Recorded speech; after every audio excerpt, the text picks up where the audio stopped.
நாளிலே கர்த்தர் நம்முடைய ஆராதனைகள், நம்முடைய துதிகள் தேவனுடைய சன்னிதானத்தில் வந்து எட்டும்படியாக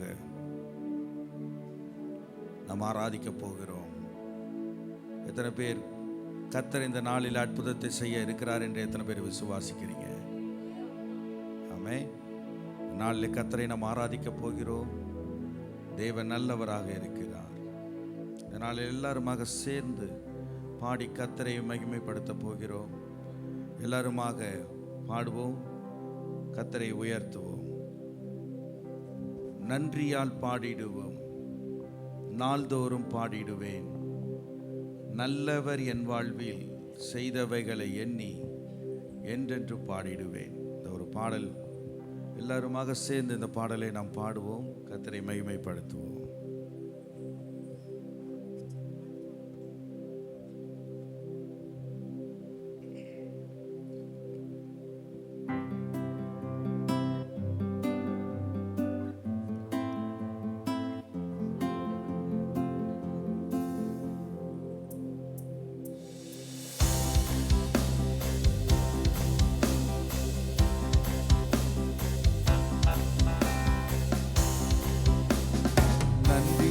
பாடிடுவோம், நாள்தோறும் பாடிடுவே, நன்றியால் பாடிடுவே, நாள்தோறும் பாடிடுவே, நல்லவரின் வாழ்வில் செய்தவைகளை எண்ணி என்றென்றும் பாடிடுவே, நல்லவரின் வாழ்வில் செய்தவைகளை எண்ணி என்றென்றும் பாடிடுவே. பாடிடுவே, நாள்தோறும் பாடிடுவே, நன்றியால் பாடிடுவே, நாள்தோறும் பாடிடுவே, நல்லவர் என் வாழ்வில் செய்தவைகளை எண்ணி என்றென்றும் பாடிடுவே, நல்லவர் என் வாழ்வில் செய்தவைகளை எண்ணி என்றென்றும் பாடிடுவே, என் வாழ்வில் செய்தவைகளை எண்ணி என்றென்றும் பாடிடுவே. மீண்டுமாக, நல்லவர் என் வாழ்வில் செய்தவைகளை எண்ணி என்றென்றும் பாடிடுவே. நன்றியாலே, நன்றியால் பாடிடுவே, நாள்தோறும் பாடிடுவே, நன்றியால் பாடிடுவே, நாள்தோறும் பாடிடுவே, நல்லவர் என் வாழ்வில் செய்தவைகளை எண்ணி என்றென்றும் பாடிடுவே, நல்லவர் என் வாழ்வில் செய்தவைகளை எண்ணி என்றென்றும் பாடிடுவே. கடந்திட்ட நாட்களில் உம் கரமே என்னை கிருபையால் நடத்தியதே, கலக்கங்கள் நெருக்கங்கள் சூழ்ந்திட்டதே, கர்த்தாவே சுமந்திட்டீரே, கடந்திட்ட நாட்களில் உம் கரமே என்னை கிருபையாய் நடத்தியதே, கலக்கங்கள் நெருக்கங்கள் சூழ்ந்திட்டதே, கர்த்தாவே சுமந்திட்டீரே. ஆயிரம் நாவுகள் கர்த்தாவும் அன்பினையே களிப்புடன் உம்மை ஸ்தோத்தரிப்பேன் என்று கர்த்தாவே நன்றியால் பாடிடுவே, நாள்தோறும் பாடிடுவே, நன்றியால் பாடிடுவே, நாள்தோறும் பாடிடுவே, நல்லவர் நல்லவர் என் வாழ்வில் செய்தவைகளை எண்ணி என்றென்றும் பாடிடுவே, நல்லவர் என் வாழ்வில் செய்தவைகளை என்றென்றும் பாடிடுவே. நெருக்கங்கள் மத்தியில் அழைத்த போது உருக்கமாய் இறங்கினீரே, சுகவாழ்வு என்னில் துளிவிட்டது, புது வழி திறந்திட்டீரே, நெருக்கங்கள் மத்தியில்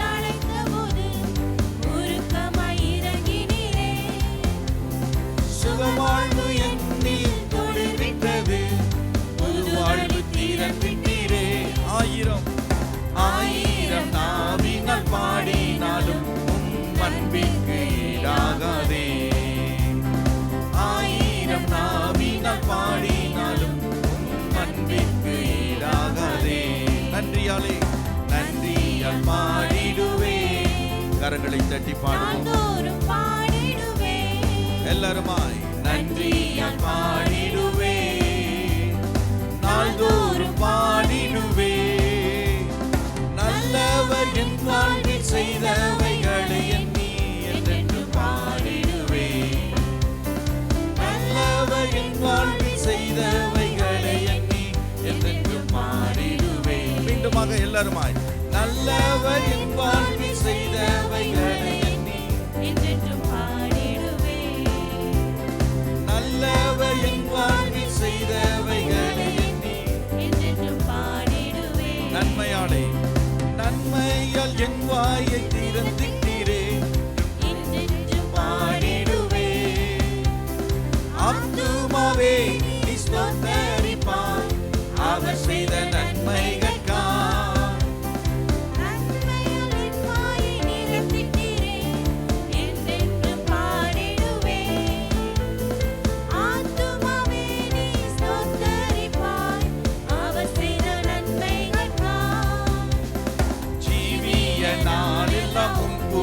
பாடி நின்பாதம் வந்திடுவே. எத்தனை பேர் சொல்ல முடியும்? ஜீவிய நாளெல்லாம் உன் புகழ் பாடி நின்பாதம் வந்திடுவே, நன்றியால் பாடிடுவே, நாள்தோறும் பாடிடுவே, நன்றியால் பாடிடுவே, நாள்தோறும் பாடிடுவே. நல்லவர் நல்லவர் என் வாழ்வில் செய்தவைகளை எண்ணி என்றென்றும் பாடிடுவே, நல்லவர் என் வாழ்வில் செய்தவைகளை எண்ணி என்றென்றும் பாடிடுவே, நல்லவர் என் வாழ்வில் செய்தவைகளை எண்ணி என்றென்றும் பாடிடுவே.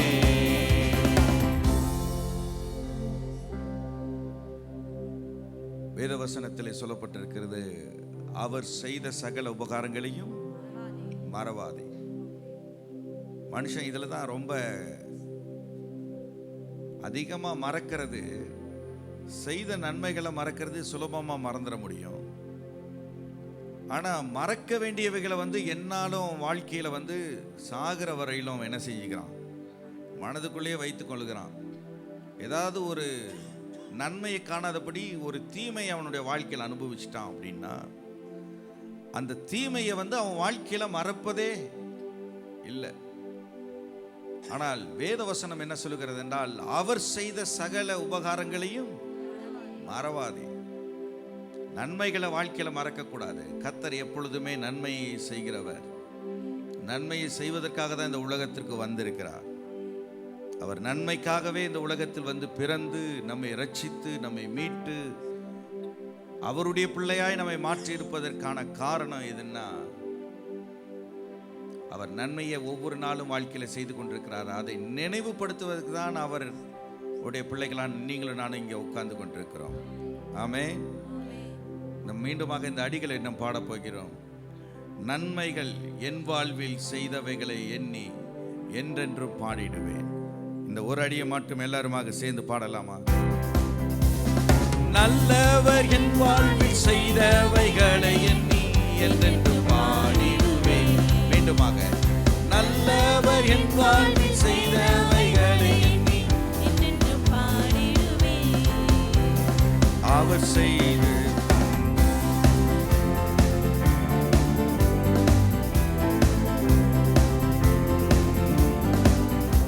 எல்லாருமாக சேர்ந்து பாடுவோம். கடந்திட்ட நாட்களில் உன் கரமே என்னை கிருபையாய் நடத்தியதே, கலக்கங்கள் நெருக்கங்கள் சூழ்ந்திட்டதே, கர்த்தாவே சுமந்திட்டீரே. கடந்திட்ட நாட்களில் உன் கரமே என்னை கிருபையாய் நடத்தியதே, ஓ கலக்கங்கள் நெருக்கங்கள் சூழ்ந்திட்டதே, கர்த்தாவே சுமந்திட்டீரே.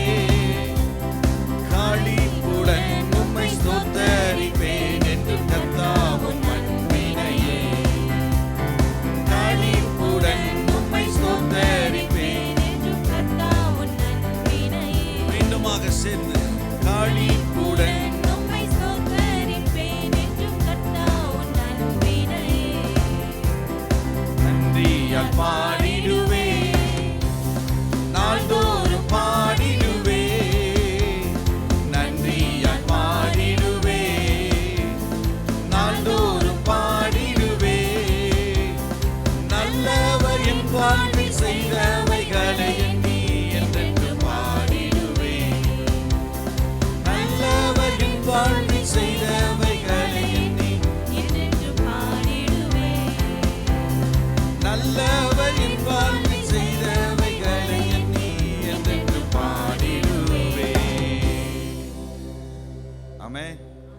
கர்த்தர் நம்முடைய தேவன் நல்ல தேவனாக இருக்கிறார்.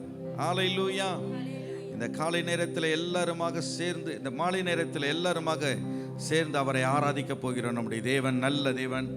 அவர் செய்த சகல உபகாரங்களையும் மறவாதே என்று சொல்லுகிறதின்படியே ஆத்துமாவே நன்றி சொல்லு என்கிற பாடலை எல்லாருமாக சேர்ந்து பாட போகிறோம். ஆமென். எல்லாருமாக சேர்ந்து பாடலாம்.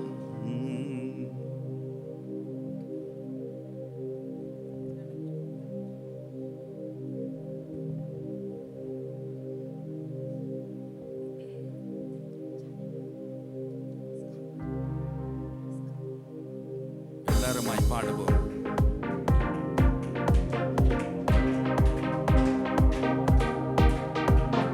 கர்த்தர் செய்த சகல உபகாரங்களையும் மறவாதே என்று வேதவசனம் சொல்லுகிறதே, அதே போல நாமும் அவர் செய்த சகல நன்மைகளையும் மறவாமல் நம் ஆண்டவரை துதிக்கலாம். ஆத்துமாவே நன்றி சொல்லு முழு உள்ளத்தோடே, ஆத்துமாவே நன்றி சொல்லு முழு உள்ளத்தோடே. கர்த்தர் செய்த நன்மைகளை ஒரு நாளும் மறவாதே, கர்த்தர் செய்த நன்மைகளை ஒரு நாளும் மறவாதே. ஆத்துமாவே நன்றி சொல்லு முழு உள்ளத்தோடே,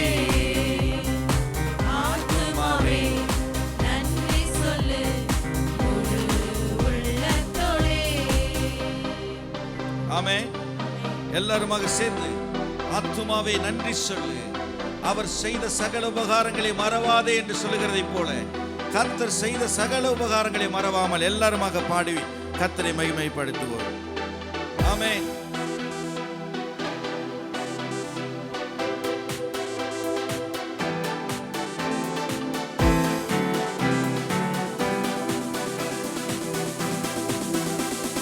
குற்றங்களை மன்னித்தாரே, நோய்களை நீக்கினாரே, நம் குற்றங்களை மன்னித்தாரே, நோய்களை நீக்கினாரே, படுகுழியினின்று மீட்டாரே, ஜீவனை மீட்டாரே, படுகுழியினின்று மீட்டாரே, ஜீவனை மீட்டாரே.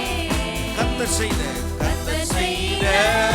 நன்மைகளை ஒரு நாளும் மறவாதே, கர்த்தர் செய்த நன்மைகளை ஒரு நாளும் மறவாதே. மீண்டுமாக ஆத்துமாவே நன்றி சொல்லு முழு உள்ளத்தோடே, ஆத்துமாவே நன்றி சொல்லு முழு உள்ளத்தோடே, ஆத்துமாவே நன்றி சொல்லு முழு உள்ளத்தோடே. கிருபையினால் கிருபை இரக்கங்களா மணிமுடி சூட்டுகிறார், கிருபை இரக்கங்களா மணிமுடி சூட்டுகிறார், வாழ்நாளெல்லாம் நன்மைகளா திருப்தியாக்குகிறார். நம்மை வாழ்நாளெல்லாம் கரங்களை தட்டி சொல்லுவோம், திருப்தியாக்குகிறார். கர்த்தர் செய்த நன்மைகளை ஒரு நாளும் மறவாதே, கர்த்தர் செய்த நன்மைகளை ஒரு நாளும் மறவாதே. ஆத்துமாவே நன்றி சொல்லு முழு உள்ளத்தோடே, ஆத்துமாவே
கரங்களை தட்டி கர்த்தர் செய்த நன்மைகளை ஒரு நாளும் மறவாதே.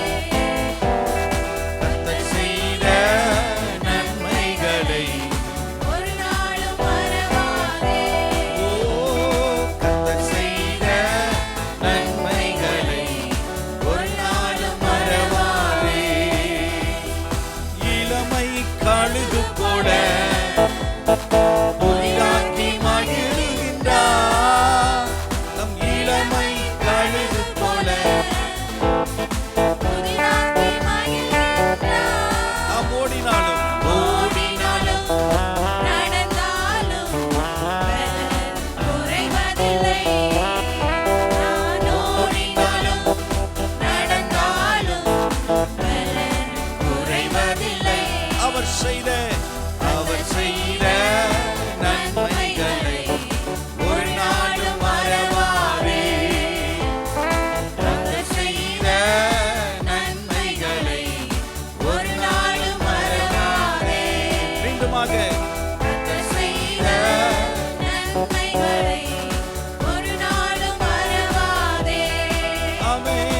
அவர் செய்த நன்மைகளை ஒரு நாளும் மறவாதே. கர்த்தர் செய்த நன்மைகளை ஒரு நாளும் மறவாதே.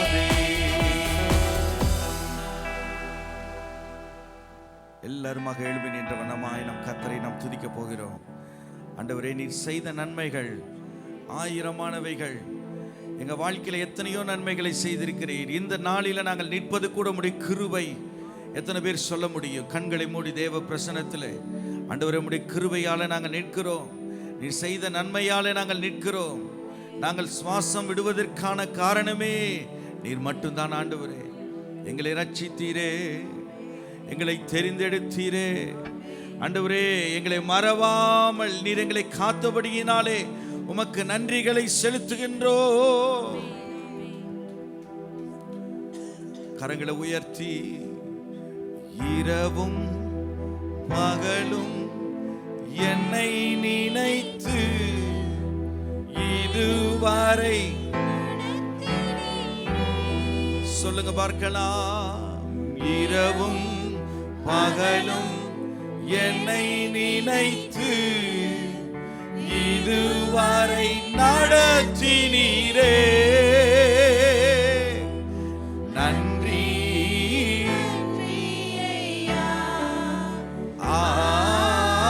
கோடி கோடி நன்றி. எத்தனை பேர் சொல்லுவீங்க? கரங்களை உயர்த்தி நன்றி.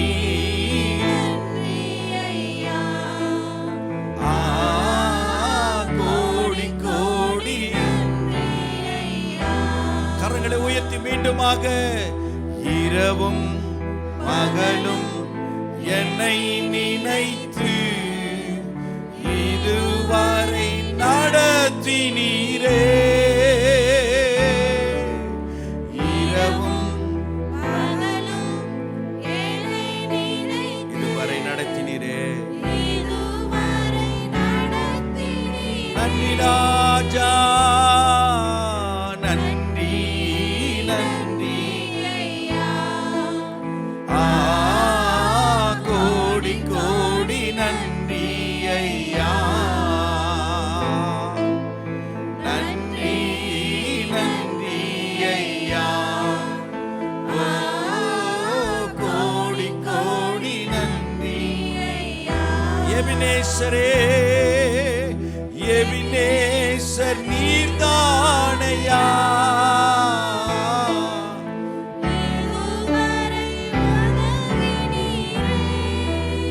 ஓ எபினேசர்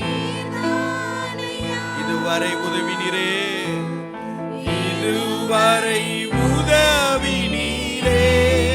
எல்ரோயி எல்ரோயி எல்ரோயி என்னையும் கண்டீரே. எப்படி நான் நன்றி சொல்வேன்? எல்ரோயி எல்ரோயி என்னையும் கண்டீரே. எப்படி நான்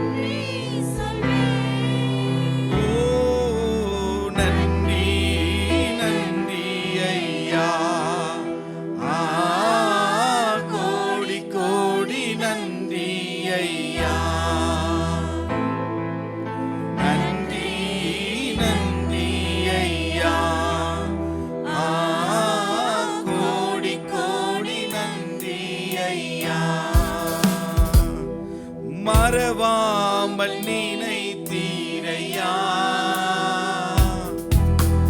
மனதார நன்றி சொல்வேன். என்னை மறவாமல் நினைத்தீரையா,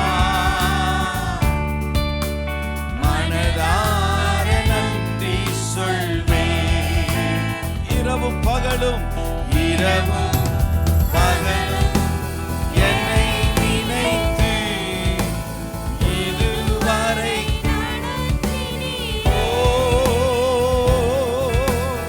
இரவும் பகலும் எங்களை நினைத்துக் கொண்டே இருக்கிறீரே, இதுவரை நடத்தினீரே.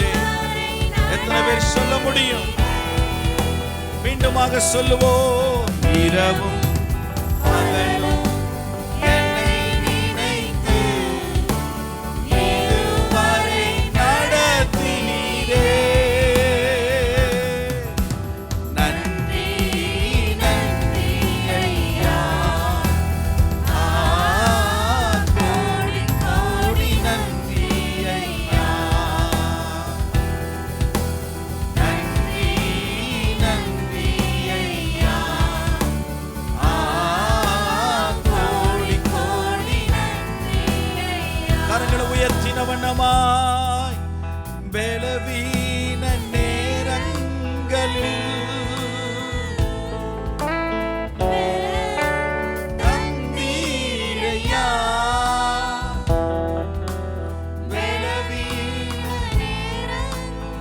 நம்முடைய பலவீனத்திலே கர்த்தர் நமக்கு பலனாயிருந்தாரே. கரங்களை உயர்த்தி சொல்லுங்க பார்க்கலாம். சுகமானேன் சுகமானேன் தழும்புகளால் சுகமான் என் குடும்ப மருத்துவர் நீரே. சுகமானேன் சுகமானேன் சுகமானேன் என் குடும்ப மருத்துவர் நீரே. நன்றி நன்றி ஐயா, கோடி கோடி நன்றி ஐயா. நன்றி நன்றி ஐயா, கோடி கோடி நன்றி ஐயா. நன்றி நன்றி ஐயா, கோடி கோடி நன்றி ஐயா. நன்றி நன்றி ஐயா, கோடி கோடி நன்றி ஐயா. கரங்களை தட்டி கர்த்தரை உயர்த்துவோம். ஆண்டவரே உமக்கு நன்றி என்று சொல்லுங்க. வாய்களை திறங்க. தேவ ஜனமே, சபையே, வாய்களை திறந்த ஆண்டவரே என்னை மட்டுமாய் நடத்தினீரே, இம்மட்டுமாய் என் வாழ்க்கையில கூடவே இருந்தீரே, என்னை மறவாமல் என்னை காத்தபடியினால் உமக்கு நன்றி ஆண்டவரே. உமக்கு நன்றி ராஜா, உமக்கு நன்றி இயேசுவே, உமக்கு நன்றி. நன்றி ஐயா, உமக்கு நன்றி. நன்றி நன்றி ஐயா, கோடி கோடி. நல்ல கண்களை மூடி கரங்களை உயர்த்தி சொல்லுங்க பார்க்கலாம். நன்றி அப்பாவை பார்த்து, ஆண்டவரை நோக்கி பார்த்து,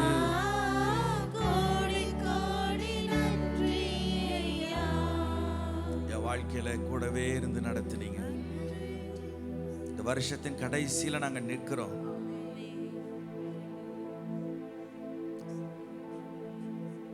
எங்களுடைய திறமையினால் அல்ல, எங்கள் பலத்தினால் அல்ல, எங்கள் பராக்கிரமத்தினால் அல்ல, நீர் ஒவ்வொரு நாளும் நீர் எங்கள் மேல் பாராட்டக்கூடிய நம்முடைய கிருபையினால் நாங்கள் நிற்கிறோம் ஆண்டவரே.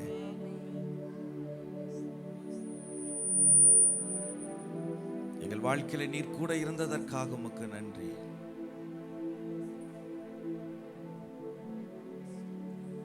நடத்தினதற்காக உமக்கு நன்றி. எங்களை பாதுகாத்ததற்காக நன்றி. இந்த திருச்சபை தொடங்கின அந்த நாள் முதற்கொண்டு கர்த்தர் நம்முடைய திருச்சபையை நடத்தி வந்திருக்கிறார். நம்முடைய ஊழியத்திலே கர்த்தருடைய கரம் இருந்தது. கர்த்தரே நம்முடைய ஊழியத்தினுடைய தலைக்கல்லாய் இருந்தவர். மட்டுமாய் நடத்தின கர்த்தர் இனிமேலும் நமக்கு நடத்த அவர் சித்தமுள்ளவராக இருக்கிறார்.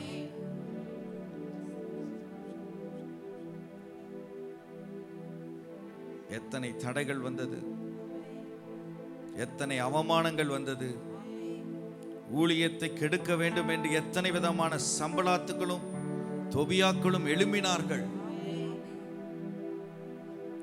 ஆனால் கர்த்தருடைய கரம் மேலே இருந்தபடியினாலே, நம்முடைய ஊழியத்தின் மீது இருந்தபடியினாலே எந்த சேதமும் அணுகாதபடி கர்த்தர் நம்முடைய ஊழியத்தை மட்டுமாய் காத்தார்.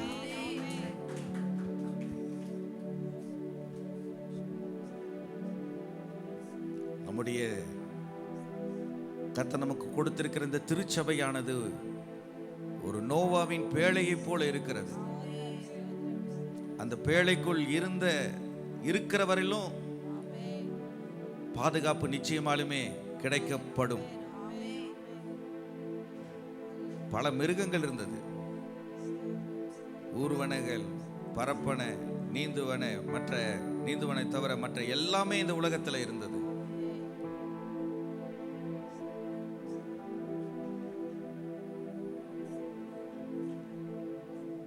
எல்லாம் இந்த பேழைக்குள்ள இருக்கும்போது எல்லாம் சாதுவான பிராணிகளும் இருந்தது, கொடிய பிராணிகளும் அந்த பேழைக்குள்ளதான் இருந்தது. திருச்சபையும் அப்படிதான். அநேக மக்களை நம்ம கண்டிருக்கிறோம். இந்த திருச்சபை அநேக மக்களை இந்த திருச்சபை கண்டிருக்கிறது. இந்த திருச்சபைக்குள்ளாக இருக்கிற வரையிலும் நிச்சயமாலுமே நோவாவின் பேழைக்குள் இருப்பதை போல சுகத்துடனும் பலத்துடனும் இருக்கிறோம்.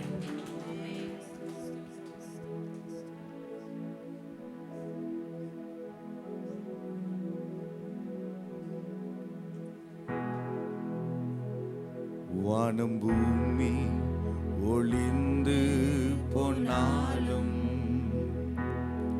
உம் வார்த்தைகள் என்றும் மாறாதே. இவ்வாழ்க்கை அழிந்து மறைந்து போ, விசுவாசி என்றென்றும் நிலைப்பார். வானம் பூமி ஒளிந்து போனாலும் வார்த்தைகள் என்றும் மாறாதே. இவ்வாழ்க்கை அழிந்து மறைந்து போ, விசுவாசி என்றென்றும். எல்லாருமாய் கரங்களை உயர்த்தி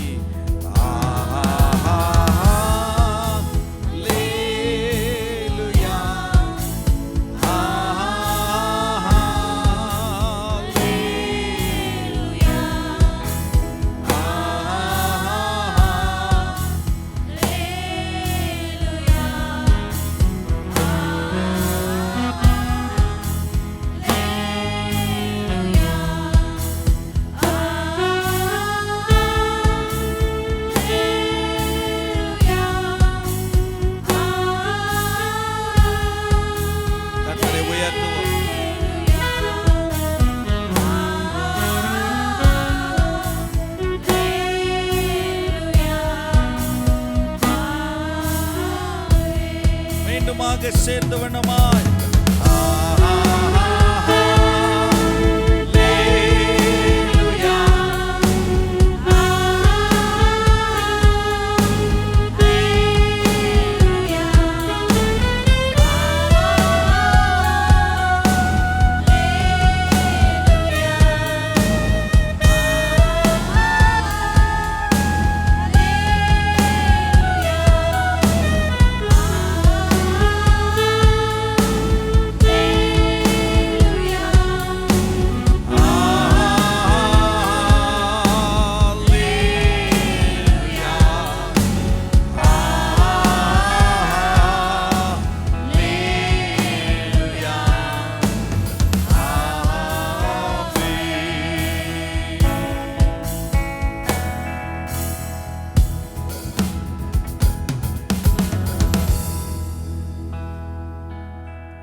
பிதாவே, இந்த மாலை நேரத்திற்காக நன்றி செலுத்துகிறோம். ஆண்டவரே, இந்த நேரத்தில் உம்முடைய சமூகத்துக்கு முன்பதாக நாங்கள் வந்திருக்கிறோம். மீதியான வேளையில் உம்முடைய பிரசனமும் உம்முடைய கிருபையும் உம்முடைய தயவும் கூட இருந்து தாங்கட்டும், ஆசீர்வதித்தள்ளும். இயேசுவின் நாமத்தில் ஜெபிக்கிறோம் ஜீவனோட நல்ல பிதாவே, ஆமென். உட்காருவோம். ஐயா வந்திருக்கிறாங்க, கர்த்தருடைய நல்ல ஒரு தேவதாசர். எல்லாரும் கரங்களை தட்டி அவரை சபையின் சார்பாக வரவேற்கலாம். நல்ல ஒரு ஆவிக்குரிய டீச்சர், எனக்கும் ஆசிரியராக ஒரு காலத்தில் இருந்திருக்கிறார்.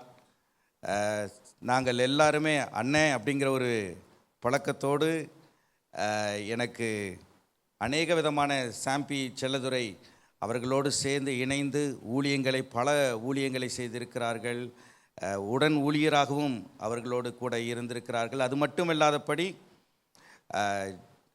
நல்ல ஒரு பைபிள் ஸ்காலர், நல்ல டீச்சர், நல்ல ஆவிக்குரிய சத்தியத்தை நல்ல ஆழமாய் போதிக்கிறவர். இன்றைக்கு நம்முடைய சபைக்கு வந்திருப்பது நம்முடைய சபைக்கு ஒரு மிகப்பெரிய ஒரு ஆசீர்வாதமாக இருக்கிறது. எல்லாரும் கரங்களை தட்டி ஆண்டவருக்கு நன்றிகளை செலுத்துவோம். அவரை நான் பார்த்ததுலேருந்து இன்றைக்கு விடியற்காலம் நான் பார்த்ததுலேருந்து ஏறக்குறைய 93வது வருஷத்தினிலிருந்து ஆதி காலத்திலேருந்து இதுவரையிலும் அப்படியே பல நினைவுகளை அவரும் நானும் பேசிக்கொண்டு பல காரியங்களை பகிர்ந்து கொண்டிருக்கிறோம். கர்த்தர் இப்படிப்பட்ட ஒரு நல்ல தருணத்தையும் வாய்ப்பையும் கர்த்தர் எனக்கு தந்திருக்கிறார். ஆமென். நம்முடைய திருச்சபைக்கு அவர்கள் வந்திருப்பது ரொம்ப மிகுந்த சந்தோஷமாக இருக்கிறது. இன்றைக்கும் நாளைக்கும் நாளை மறுநாளும் நம்முடைய திருச்சபையிலே கர்த்தருடைய வார்த்தையை பகிர்ந்து கொள்ளப் போகிறார்கள். ஆமென். கர்த்தர் நல்லவராக இருக்கிறார். இன்றைக்கு எல்லாருமாக கரங்களை தட்டி அவர்களை வரவேற்போம். கர்த்தருடைய வார்த்தையை கேட்க நாம் ஆயத்தப்படுவோம். கர்த்தர் நல்லவர்.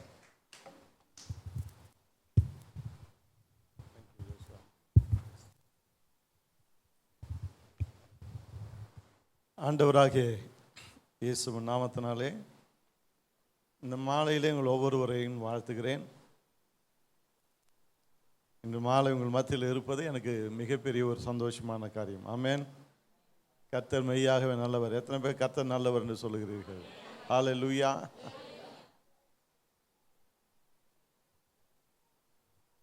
இது ஒரு ஆண்டு விழாவை போன்ற ஒரு ஆராதனை என்பதாக தான் நான் இதை பார்க்கிறேன்.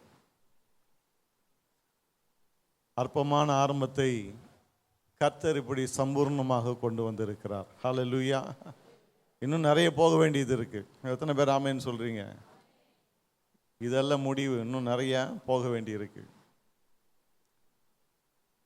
உங்கள் மத்தியிலே கர்த்தருடைய வார்த்தை பகிர்ந்து கொள்ள என்னை அழைத்த ஐயா அவர்களுக்கும் தேங்க்யூ. உங்களுடைய போதகர் ஜாஷுவா அவர்களுக்கும் நான் நன்றிகளை தெரிவித்துக் கொள்கிறேன். உங்கள் ஒவ்வொருவருக்கும் ஆண்டவராகிய இயேசுவின் நாமத்தினாலே என்னுடைய நன்றியை தெரிவித்துக் கொள்கிறேன். இன்று எதை குறித்து பேசுவது என்று நான் ஆயத்தம் பண்ணிட்டு இருந்தேன். பாருங்க, ஒரு குறிப்பிட்ட காரியத்தை நான் ஆயத்தம் பண்ணி வைத்தேன், இன்னைக்கு இது பேசணும் அப்படின்னு சொல்லிட்டு. ஆனால் அந்த காரியத்தை பேசுவதற்கு பதிலாக சில நாட்களாக நான் தியானித்து வருகிற ஒரு காரியத்தை பேச வேண்டும் என்று என் உள்ளத்திலே நான் உணர்த்தப்பட்டேன். அதை தான் இன்று மாலை உங்கள் மத்தியிலே நான் வைக்க விரும்புகிறேன். இது கொஞ்ச நாளாகவே என் உள்ளத்தில் இருக்குது. இது அப்படியே அசை போட்டுகிட்டே இருக்கேன். இது நம்ம எல்லாருக்கும் தெரிந்த ஒரு காரியம். ஆனால் அதில் சில காரியங்களை நம்ம கவனிக்காமல் விட்டுறோம் பாருங்க. அந்த காரியங்களை தான் இன்று மாலை நாம் படிக்க போகிறோம். அருமையான உண்மைகள் கொண்ட ஒரு பகுதி, நிறைய விவரங்கள் அடங்கிய ஒரு பகுதி.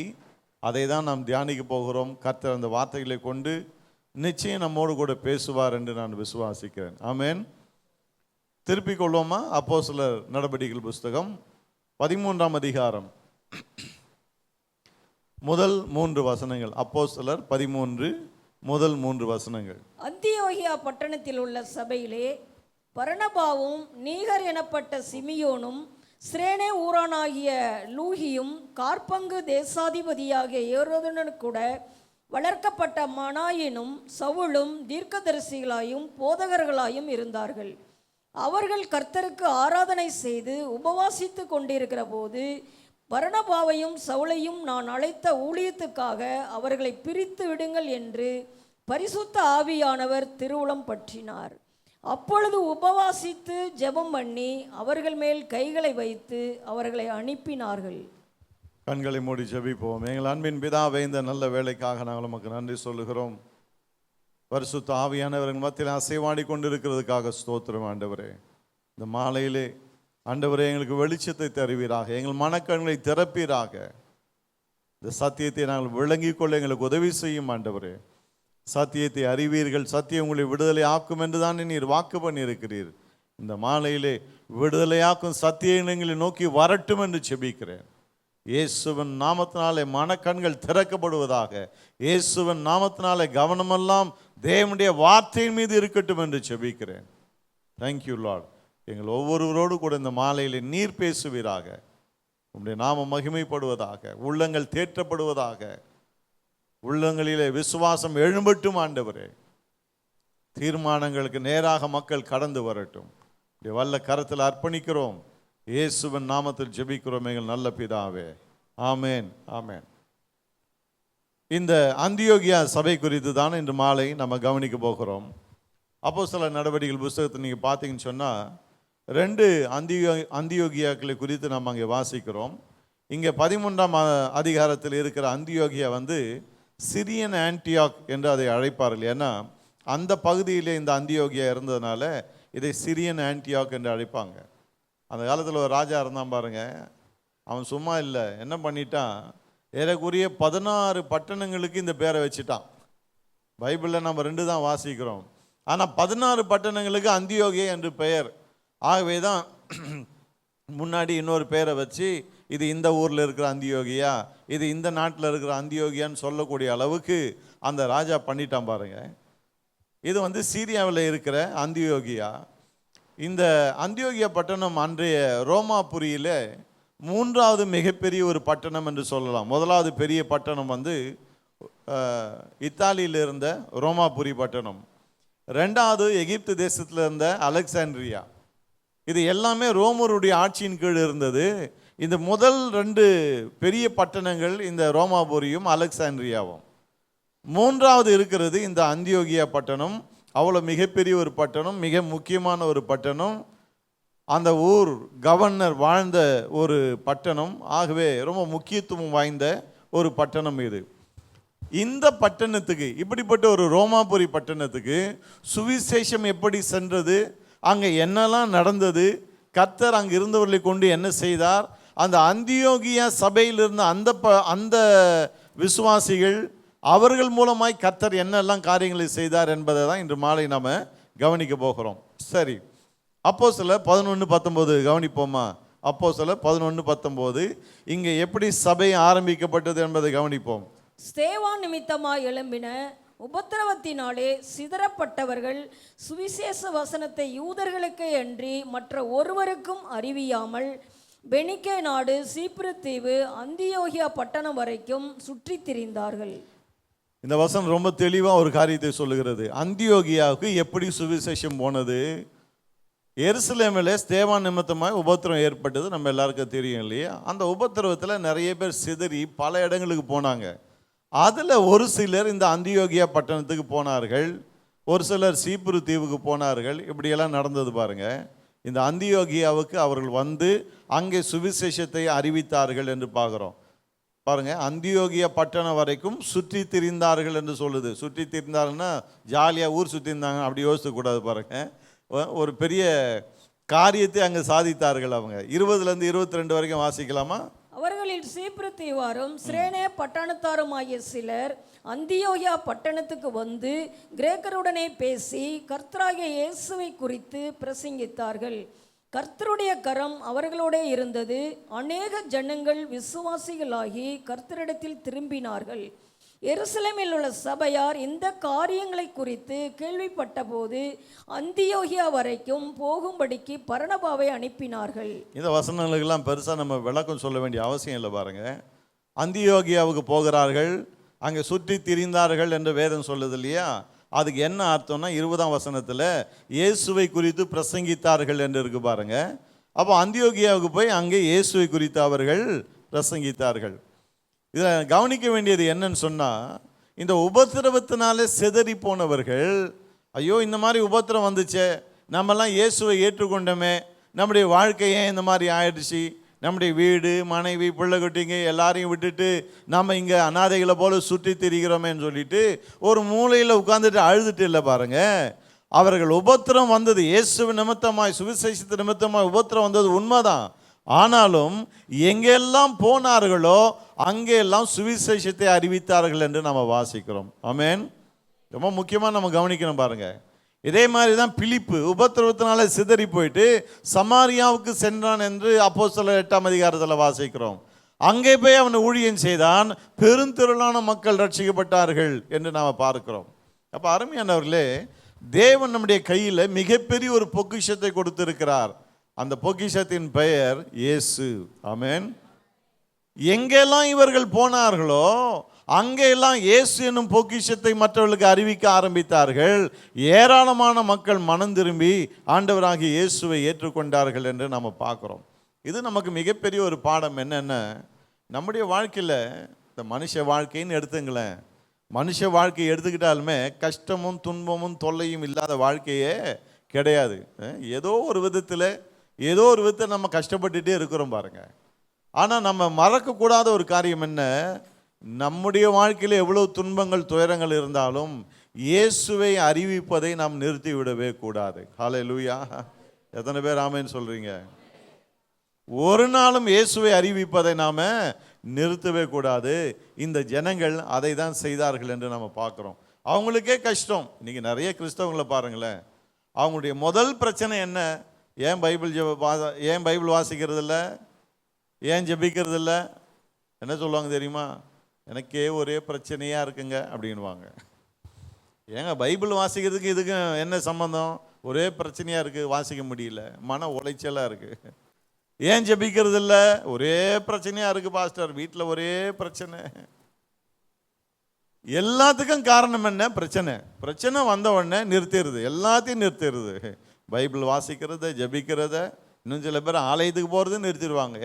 என்னன்னு கேட்டு பாருங்க, ஒரே கஷ்டமாக இருக்குது அப்படின்வாங்க.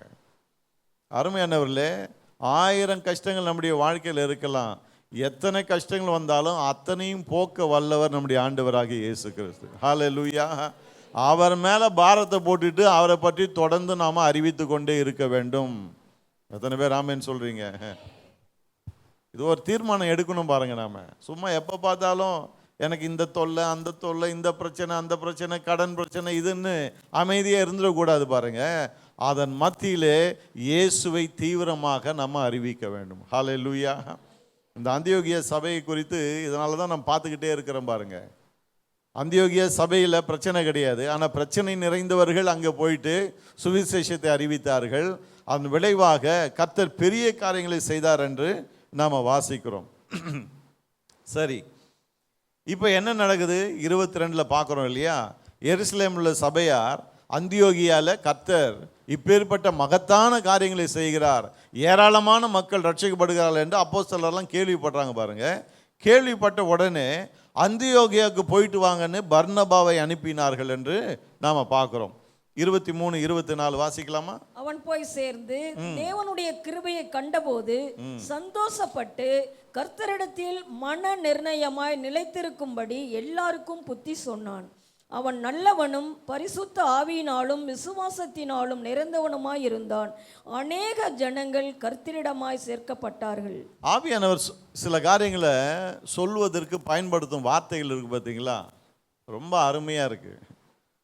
பர்னபா அந்தியோகியாவுக்கு போய் சேர்ந்து அங்கே போய் ஊழியம் செய்தவர்களை கண்டபோது அப்படின்னு சொல்லலை. என்ன சொல்லுது வேதம்? அவன் போய் எதை பார்த்துக்கிறாங்க? தேவனுடைய கிருபையை பார்க்குறாங்க. ஹல்லேலூயா. ஒரு ஊரில் ஒரு சபை கட்டப்படுதுன்னு சொன்னால், ஒரு ஊரில் விசுவாசிகள் ரட்சிக்கப்படுறாங்கன்னு சொன்னால், பெரிய காரியங்களை கர்த்தர் செய்கிறாருன்னு சொன்னால், அது மனுஷனால நடக்கிற ஒரு காரியமே இல்லை பாருங்க. அது எதனால நடக்கிறது? கர்த்தருடைய கிருபை. ஹல்லேலூயா. இன்னைக்கு இந்த சபை இங்கே இருக்குன்னா அது காரணம் என்ன? கொஞ்சம் நல்லா தான் சொல்லுங்களேன். கர்த்தருடைய கிருபை. ஆமென். எத்தனை பேர் தேவ கிருபை இங்க பார்க்குறீங்க? ஹல்லேலூயா. இங்க இருக்கிற தேவ மனுஷனை பார்க்காதீங்க. எதை பாருங்க? தேவனுடைய கிருபையை பார்க்க வேண்டும். ஏன்னா தேவ கிருபை தான் அந்த தேவ மனுஷனை எடுத்து பயன்படுத்தி இப்படிப்பட்ட ஒரு நிலைக்கு இங்கே கொண்டு வந்திருக்கிறது. ஹல்லேலூயா. ஆவியானவர் என்ன அழகா நமக்கு சொல்லி கொடுக்குறாரு பாருங்க. இன்னைய உலகம், கிறிஸ்தவ உலகம் எப்படி மாறிடுச்சுன்னா, மனுஷாலேயே பார்த்துட்டு இருக்காங்க பாருங்க. ஐயோ, அவரா பெரிய ஊழியக்காரங்க, இவர் பெரிய ஊழியக்காரர். ஊழியக்காரங்களை தூக்கி வச்சு கனப்படுத்துதலையே டைம் போயிடுது பாருங்க. வானலாவா அவரை புகழ்ந்துக்கிட்டு அவரால் தான் இப்படி ஆச்சு, இவரால் தான் இப்படி ஆச்சு, இது ஆச்சு, அது ஆச்சுன்னு இப்படியே பேசிட்டு இருக்காங்க பாருங்க. ஆவியானவர் சிம்பிளாக ஒரு காரியத்தை சொல்றாரு. பர்னபா அங்கே போய் சேர்ந்து தேவனுடைய கிருபையை கண்டான். ஹல்லேலூயா, ஹல்லேலூயா. தேவனுடைய கிருபையை பார்க்கக்கூடியவங்களா நாம, அப்பதான் ஆவியானவர் பார்க்கிறது போல நாம பார்க்குறோம். உங்க வாழ்க்கையை பார்க்கும்போது என்னத்தை பார்க்குறீங்க? ஒரே தொல்லையா இருக்கு, கஷ்டமா இருக்குன்னு பார்க்குறீங்களா? அப்போ ஸ்பிரிச்சுவலாக நீங்கள் பார்க்கலன்னு அர்த்தம். ஸ்பிரிச்சுவலாக பார்க்கும்போது எப்படி பார்க்குறோம் தெரியுமா? பர்னபாவை போல பார்க்க ஆரம்பிக்கிறோம். என்னது அது? தேவ கிருபையை பார்க்க ஆரம்பிக்கிறோம். ஹல்லேலூயா. கொஞ்சம் பக்கத்தில் பார்த்து சொல்லுங்க, உங்களையே பார்த்து நிற்காதீங்க, உங்க வாழ்க்கையில் இருக்கிற தேவ கிருபையை பாருங்க. ஆமென். ஏன்னா நம்மளே பார்த்து பார்த்து பார்த்து சோர்ந்து போயிடுறோம். நம்ம என் வாழ்க்கையில் இது சரியில்லை, அது சரியில்லை, என் குடும்பத்தில் இது சரியில்லை, அது சரியில்லை, இதே பார்த்துட்டு இருக்கோம் பாருங்க. இதை பார்த்துட்டு இருந்தால் சோர்வு தான் வரும். எதை பார்க்கணும்? தேவ கிருபையை பாருங்க. ஹல்லேலூயா. உங்க பிள்ளைங்களை பார்க்கும்போது தேவ கிருபையை பாருங்க. அவங்கள பார்க்கும்போது பார் சுற்றி நிற்குது பார், ஒன்றுத்துக்கும் உதவாமல் சொல்லாதீங்க. ஒரு காலத்தில் நாமும் அப்படி தான் இருந்தோம் என்பதை மனதில் நினைத்து உங்கள் வாழ்க்கையில் இருக்கிற தேவ கிருபை உங்கள் பிள்ளையின் வாழ்க்கையிலும் இருக்கும் என்று விசுவாசிங்கள். ஆமென். எத்தனை பேர் ஆமென் சொல்கிறீங்க? இன்னைக்கு இந்த வளர்ந்தவங்கக்கிட்ட இருக்கிற பிரச்சனையே தான் பாருங்கள். பிள்ளைங்களை கரிச்சு கொட்டிகிட்டு இருப்பாங்க.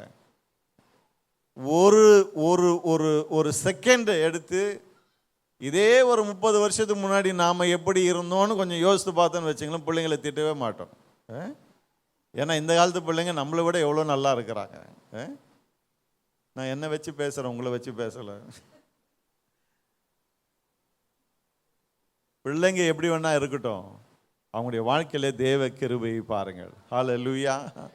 தேவ கிருபை அங்கே இருக்கிறது. உங்கள் நிமித்தம் தேவ கிருபை அவங்க வாழ்க்கையில் இருக்கிறது. பிள்ளைகள் பரிசுத்தமானவர்கள், கர்த்தர் அவர்களை கட்டி எழுப்புவார். ஹல்லேலூயா. எதை பார்க்கணும்னு கற்றுக்கணும் பாருங்க. என்ன பண்ணணும்? எதை பார்க்கணும்னு கற்றுக்கணும். கண்டதையும் பார்த்துட்டு இருக்கக்கூடாது. எதை பார்க்கணும்? தேவ கிருபையை பார்க்கணும். சரி, இந்த பர்னபா அங்கே போயிட்டு என்ன பண்ணுறான்? கர்த்தரிடத்தில் மன நிர்ணயமாக நிலைத்திருக்கும்படி எல்லாருக்கும் புத்தி சொன்னான். இவனுடைய ஊழியம் புத்தி சொல்லுகிற ஊழியம் பாருங்க. அப்போஸ்தலனாகிய பவுல் எழுதும்போது என்ன சொல்லுகிறார்? புத்தி சொல்லுகிறவன் புத்தி சொல்லுகிறதிலும் நிலைத்திருக்கட்டும் அப்படின்றாரு. ஊழியத்தில் பல வகைகள் இருக்கு பாருங்க. அதில் ஒரு வகை புத்தி சொல்லுகிற ஒரு ஊழியம் பாருங்க. இந்த ஊழியம் செய்கிறவங்கள பார்த்தீங்கன்னு சொன்னால், பிள்ளைங்களை எப்படி வளர்க்குறது, கணவன்கிட்ட எப்படி பேசணும், மனைவி கிட்ட எப்படி பேசணும், எப்படி படிக்கிறது, இதை எப்படி செய்யணும், அதை எப்படி செய்யணும்னு இப்படி தான் சொல்லி கொடுத்துட்ருப்பாங்க பாருங்க. ஒரு அறிவுரை போல் இருந்து கொண்டே இருக்கும். அதுதான் எக்ஸார்டேஷன். அறிவுரை சொல்லி கொண்டே இருப்பாங்க. சில நேரத்தில் நமக்கு தோணும், என்ன நம்ம எப்பவுமே சின்ன பிள்ளைங்களுக்கு சொல்கிற மாதிரி சொல்லி கொடுக்குறாரு அப்படின்னு சொல்லிட்டு. அந்த ஊழியமே அப்படி தான். மரணமாக அதை தான் செய்தான் என்று வேதம் சொல்லுகிறது. அவன் என்ன சொன்னான்னா, மன நிர்ணயமாக இருக்கும்படி எல்லாருக்கும் புத்தி சொன்னான். ஹல்லேலூயா. அப்போ இவனுடைய ஊழியம் ஒரு வித்தியாசமான ஊழியம் பாருங்க. புத்தி சொல்லக்கூடிய ஒரு ஊழியம். கர்த்தருக்குள்ளே இப்போ நீங்கள் வந்துட்டீங்க, நீங்கள் எல்லாரும் எப்படி இருக்கணும் என்பதை அவன் சொல்லி கொடுக்குறான். சரி, 24 இப்படி சொல்லி கொடுத்த பர்னபா எப்படிப்பட்டவன் என்பதை பற்றி ஆவியானவர் நமக்கு சொல்றாரு பாருங்க. அவன் நல்லவனும் பரிசுத்த ஆவியினாலும் விசுவாசத்தினாலும் நிறைந்தவனுமாய் இருந்தான். அநேக ஜனங்கள் கர்த்தரிடமாய் சேர்க்கப்பட்டார்கள். ஆமென். பரிசுத்த ஆவியினாலும் விசுவாசத்தினாலும் நிறைந்தவனாக இருந்தான். இதை குறித்து நிறைய நம்ம படிச்சிருப்போம். இன்னைக்கு அந்த முதல் 2 வார்த்தைகளை கொஞ்சம் கவனிப்போம். அவனை குறித்து ஆவியானவர் நமக்கு சொல்ற காரியம் என்ன? அவன் நல்லவன். எல்லாரும் சொல்ல பார்க்கலாம், அவன் நல்லவன். ஹல்லேலூயா.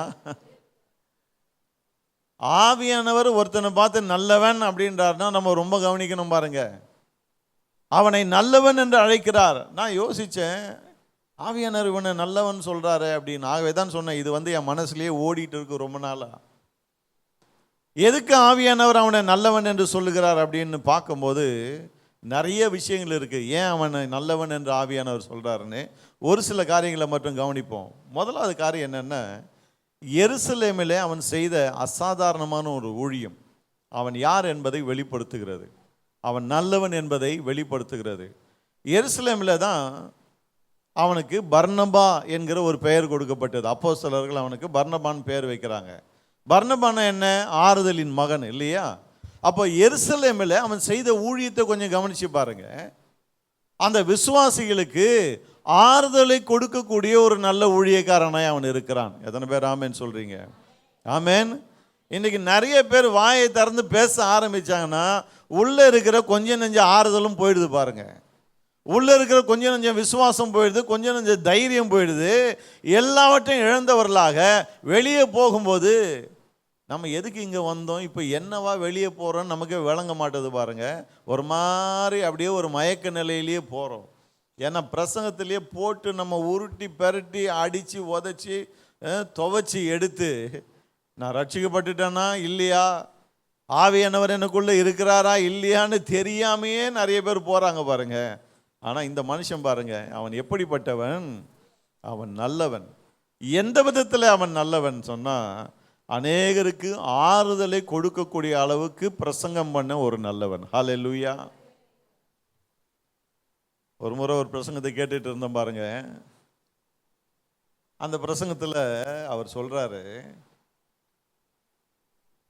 இன்னைக்கு நிறைய பேர் நினச்சிட்டு இருக்காங்க எல்லாம் பரலோகம் போயிடுவாங்க அப்படின்னு. நான் உங்களுக்கு சொல்றேன்,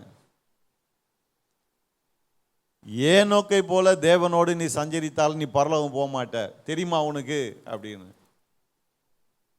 எத்தனை பேருக்கு விளங்குது நான் சொல்ற காரியம்? விளங்குதா இல்லையா? விளங்கலையா நான் சொல்றது? நீங்க அமைதியா இருக்கும்போதே தெரியுது. அதாவது தேவ ஜனங்களுக்கு ஒரு எச்சரிப்பின் செய்தி கொடுக்கிறாராம் அவரு.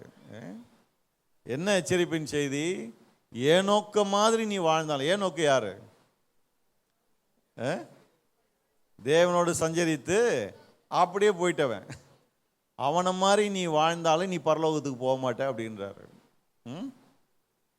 இந்த மாதிரி பிரசங்கங்கள் தான் இன்னைக்கு இருக்கு பாருங்க.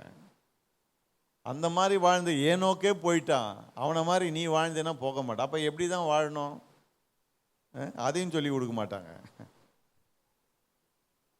அருமையானவர்களே, பரலோகம் போகிறது நீங்களும் நானும் வாழ்ந்து போவதல்ல, நித்திய ஜீவன் நமக்கு அளிக்கப்பட்டு இருக்கிறது. ஹல்லேலூயா. என்றைக்கு ஆண்டவராக இயேசுவுக்கு நம்முடைய உள்ளத்தை கொடுத்தோமோ அன்றைக்கே நித்திய ஜீவனை நாம் பெற்றுக்கொண்டு விட்டோம். எத்தனை பேருக்கு அது விளங்குது? அதன் பிறகு பெற்றுக்கொண்ட நித்திய ஜீவனுக்கு நன்றி சொல்லும்படியே ஆண்டவருக்கு பிரியமாய் வாழுகிறோம். வாழும்போது சில நேரங்களில் செய்யக்கூடாத சில காரியங்களை செய்கிறோம்.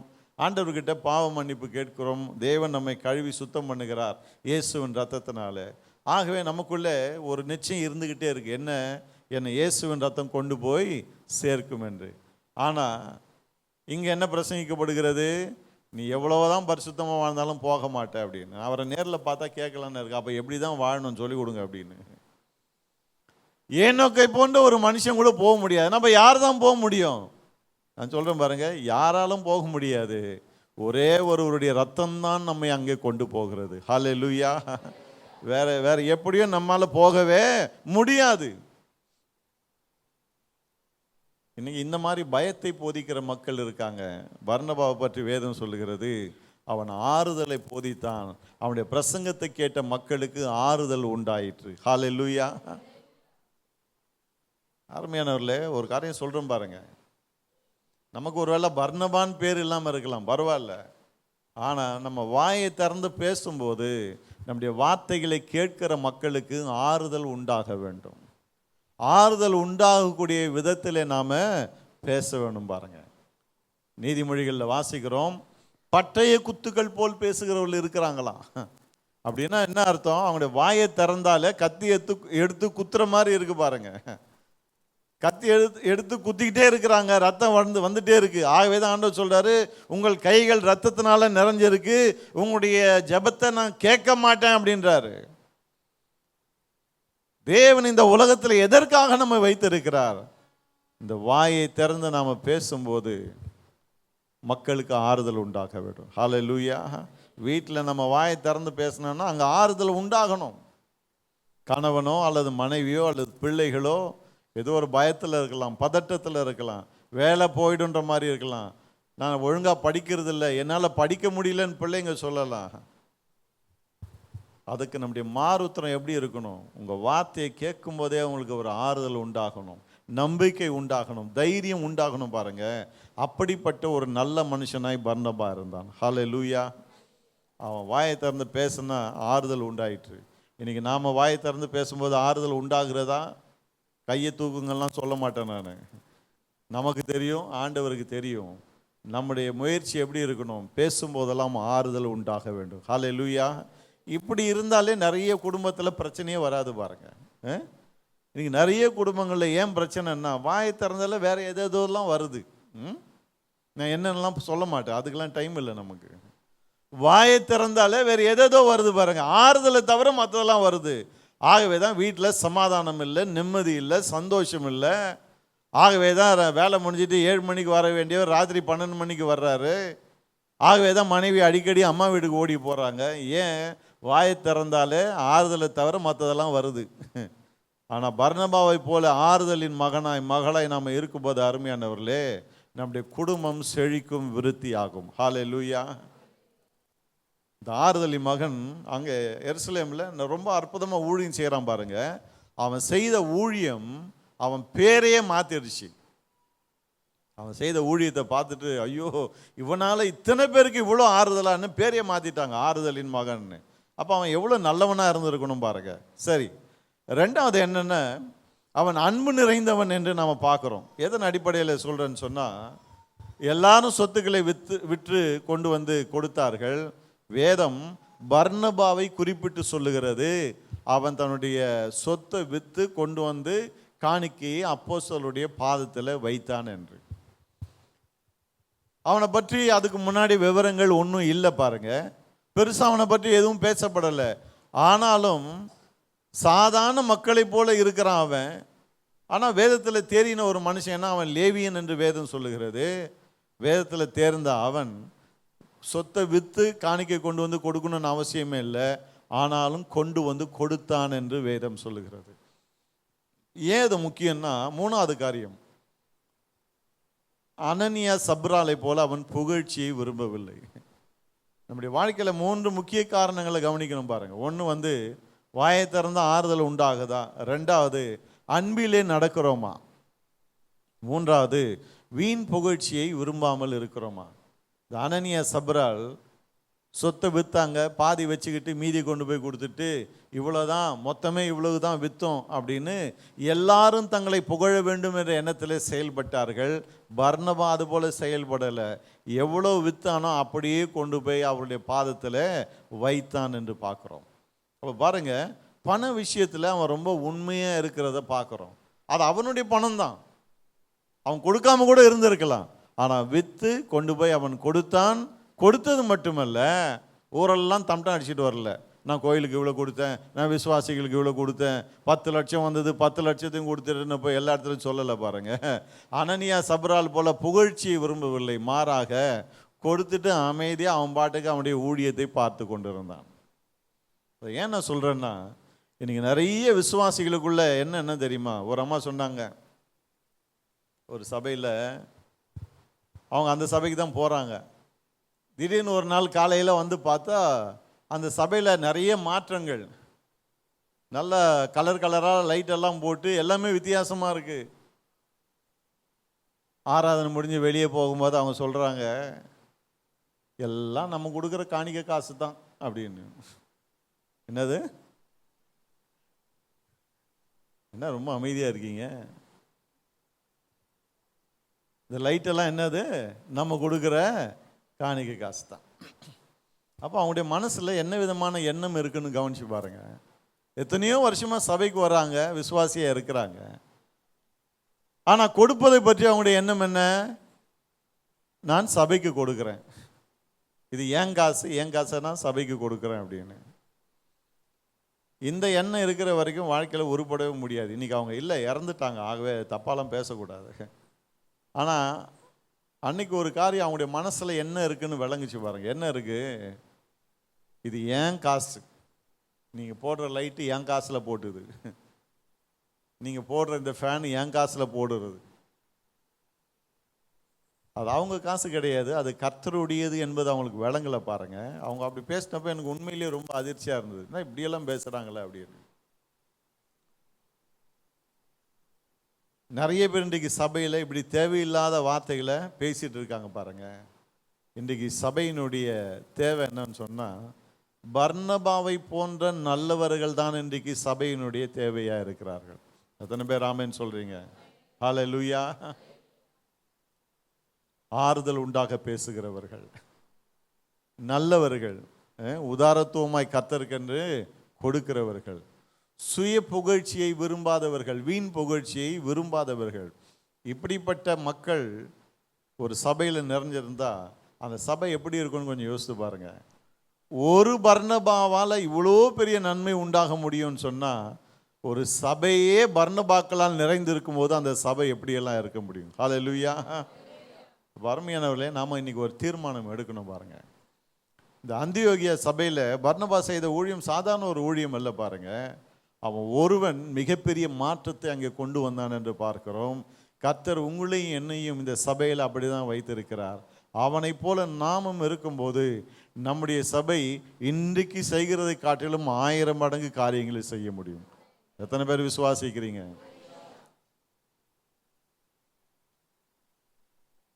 ரொம்ப யோசிக்கிறீங்க, ஆமேன்னு சொல்லலாமா வேணாவா? பர்னபாவை போல நம்மால இருக்க முடியுமா? கண்டிப்பா இருக்க முடியும். அவனால இருக்க முடியும்னா நம்மால இருக்க முடியுமா இல்லையா? ஆமேன், நிச்சயமா இருக்க முடியும் பாருங்க. சரி, இப்படி அவங்க அங்க ஊழியம் செய்து கொண்டிருந்த போது, சரி 25-26 வாசிக்கலாம். பின்பு பர்னபா சவுலை தேடும்படி தர்சுவுக்கு புறப்பட்டு போய் அவனை கண்டு அந்தியோகியாவுக்கு அழைத்து கொண்டு வந்தான். அவர்கள் 1 வருஷ காலமாய் சபையோட கூடியிருந்து அநேக ஜனங்களுக்கு உபதேசம் பண்ணினார்கள். முதல் அந்தியோகியாவிலே சீசர்களுக்கு கிறிஸ்தவர்கள் என்கிற பெயர் வழங்கிற்று. ஆமென். 24 பார்த்தீங்கன்னா, பர்னபாவுடைய ஊழியத்தின் விளைவாக அநேக ஜனங்கள் கர்த்தரிடமாய் சேர்க்கப்பட்டார்கள் என்று வேதம் சொல்லுது.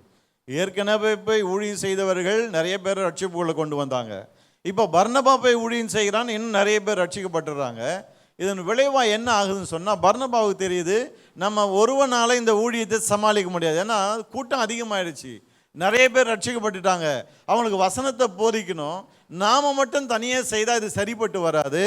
ஆகவே நமக்கு துணையாய் நமக்கு ஒரு ஆள் வேணும்னு சொல்லிட்டு தேடி போய் சவுலை கண்டுபிடித்து கொண்டு வருகிறான் என்று இந்த பகுதியிலே நம்ம பார்க்குறோம் பாருங்க. சவுல் ஒரு இடத்துல ஊழியம் செய்து கொண்டிருக்கிறார் தர்சு பட்டணத்தில். அங்கே போயிட்டு சவுலை பிடிச்சி இழுத்துட்டு வந்து அந்தியோகியாவுக்கு வந்து 2 பேரும் இணைந்து அங்கே ஊழியம் செய்கிறார்கள் என்று நம்ம பார்க்குறோம். இது ரொம்ப முக்கியமான ஒரு குணம். இது என்ன குணம்னா, நான் போனேன், ஊழியம் செய்தேன், 500 பேர் இருந்த சபை 1000 பேர் ஆயிடுச்சு, என்னால் தான் இது நடந்தது, யாரும் இனி கிட்ட வராதிங்க, கர்த்தர் என்னை கொண்டு என்ன செய்கிறாருன்னு பாருங்க அப்படின்னு அவன் தம்பட்டம் அடிக்கல பாருங்க. ஆவிக்குரிய மனிதன் ஒரு காரியத்தை தன்னுடைய ஆவியில் அவன் சென்ஸ் பண்ணுறான். என்னது? இந்த ஜனங்களுக்கு தொடர்ந்து கர்த்தருடைய ஊழியத்தை செய்யணும்னா, தொடர்ந்து தேவனுடைய வார்த்தையை போதிக்கணும்னு சொன்னால், என்னாலே தனி ஒருவனாய் இவர்களுக்கு ஊழியம் செய்ய முடியாது. எத்தனை பேருக்கு விளங்குது நான் சொல்கிற காரியம்? ஹல்லேலூயா. ரொம்ப முக்கியமான ஒரு காரியம். இன்றைக்கு திருச்சபைகள் மத்தியிலே, ஊழியர்கள் மத்தியிலே இந்த செல்ஃபிஷ்னஸ் வந்துடுச்சு பாருங்க. நான் போய் செஞ்சேன், என் மூலமா நடந்தது, என்னை கொண்டு கர்த்தர் செய்தார், ஆகவே இதுக்கு யாருக்கும் நான் விட்டு கொடுக்க மாட்டேன். திருச்சியில் ஒரு ஊழியம் இருக்கு. அந்த ஃபவுண்டருடைய வேலையை என்னன்னா, சபை இல்லாத இடத்துல போய் ஊழியத்தை ஆரம்பித்து பிறகு அங்கே ஒரு சபையை கட்டி அவர் 1 வருஷம் 2 வருஷம் நடத்துவார்.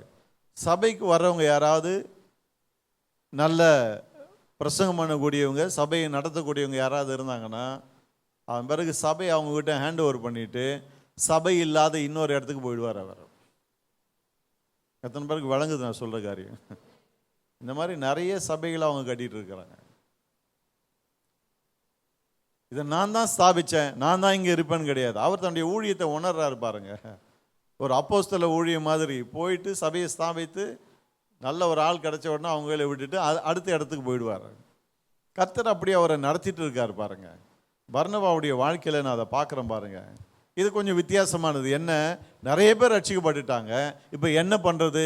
தனி ஒருத்தனாக நின்று இதை சமாளிக்க முடியாது. ஆகவே எனக்கு ஒரு துணை வேண்டும் என்று பவுலை கொண்டு வருகிறான் என்று வேதத்தில் நான் வாசிக்கிறோம். ரொம்ப முக்கியம் பாருங்க. ஆகவே தான் பாருங்க, ஆண்டவர் கூட ஊழியத்துக்கு அனுப்பும்போது 2 பேரை அனுப்புகிறாரு. ஏன்னா ஒரே ஆள் போய் சமாளிக்கிறத காட்டிலும் 2 பேர் இருந்தால் நலமாக இருக்கும் பாருங்க. கர்த்தருக்கு ஸ்தோத்திரம். உங்கள் சபைகளை கூட கர்த்தர் 2 போதகர்களை உங்களுக்கு தந்திருக்கிறார். ஹல்லேலூயா. எத்தனை பேர் கர்த்தர் நல்லவர் அப்படின்றீங்க? ஏன்னா பல நேரங்களில் தனி ஒரு ஆளாக சமாளிக்கிறது கஷ்டமாக இருக்குது பாருங்க. 2 பேர் போதிப்பதற்கு அவசியமாக இருக்குது.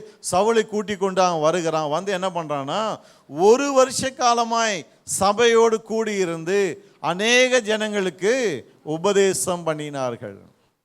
இந்த உபதேசன்ற வார்த்தை ரொம்ப முக்கியம் பாருங்க. அப்படின்னா டீச் பண்ணாங்க அப்படின்னு அர்த்தம். என்னது? போதித்தார்கள். வெறும் பிரசங்கம் பண்ணிட்டு இல்லை பாருங்க, போதித்தார்கள். அப்படின்னு சொன்னா வேதத்துள்ள ரகசியங்களை அந்த விசுவாசிகளுக்கு எடுத்து காண்பித்தார்கள். இயேசு யார் என்பதை குறித்து ஆழமான போதனைகளை கொடுத்தார்கள். அவர்களுக்கு உபதேசம் பண்ணினார்கள் என்று நம்ம வாசிக்கிறோம் பாருங்க.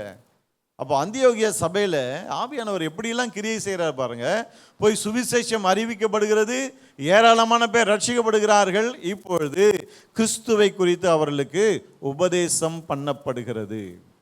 உபதேசம் பண்ணினார்கள் என்று வாசிக்கிறோம். சபையில் இருக்கக்கூடிய ஊழியங்களில் முக்கியமான ஒரு ஊழியம் என்னன்னா போதனை. இந்த உபதேசம் என்பது என்ன?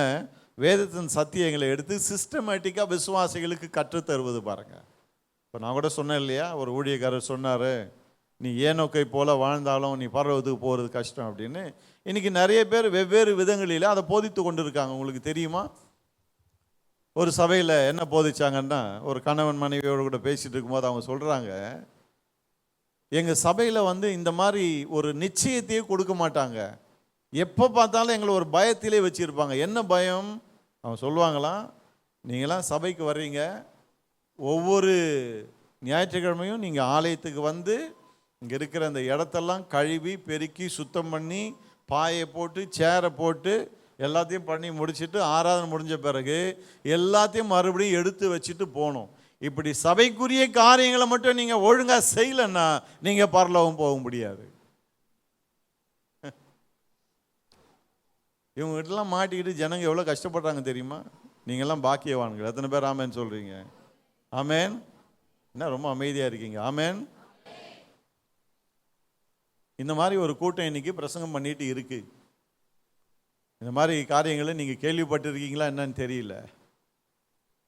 இப்படி நிறைய தவறான போதனைகள் கிறிஸ்தவத்தில் உலா வந்துட்டு இருக்கு பாருங்க.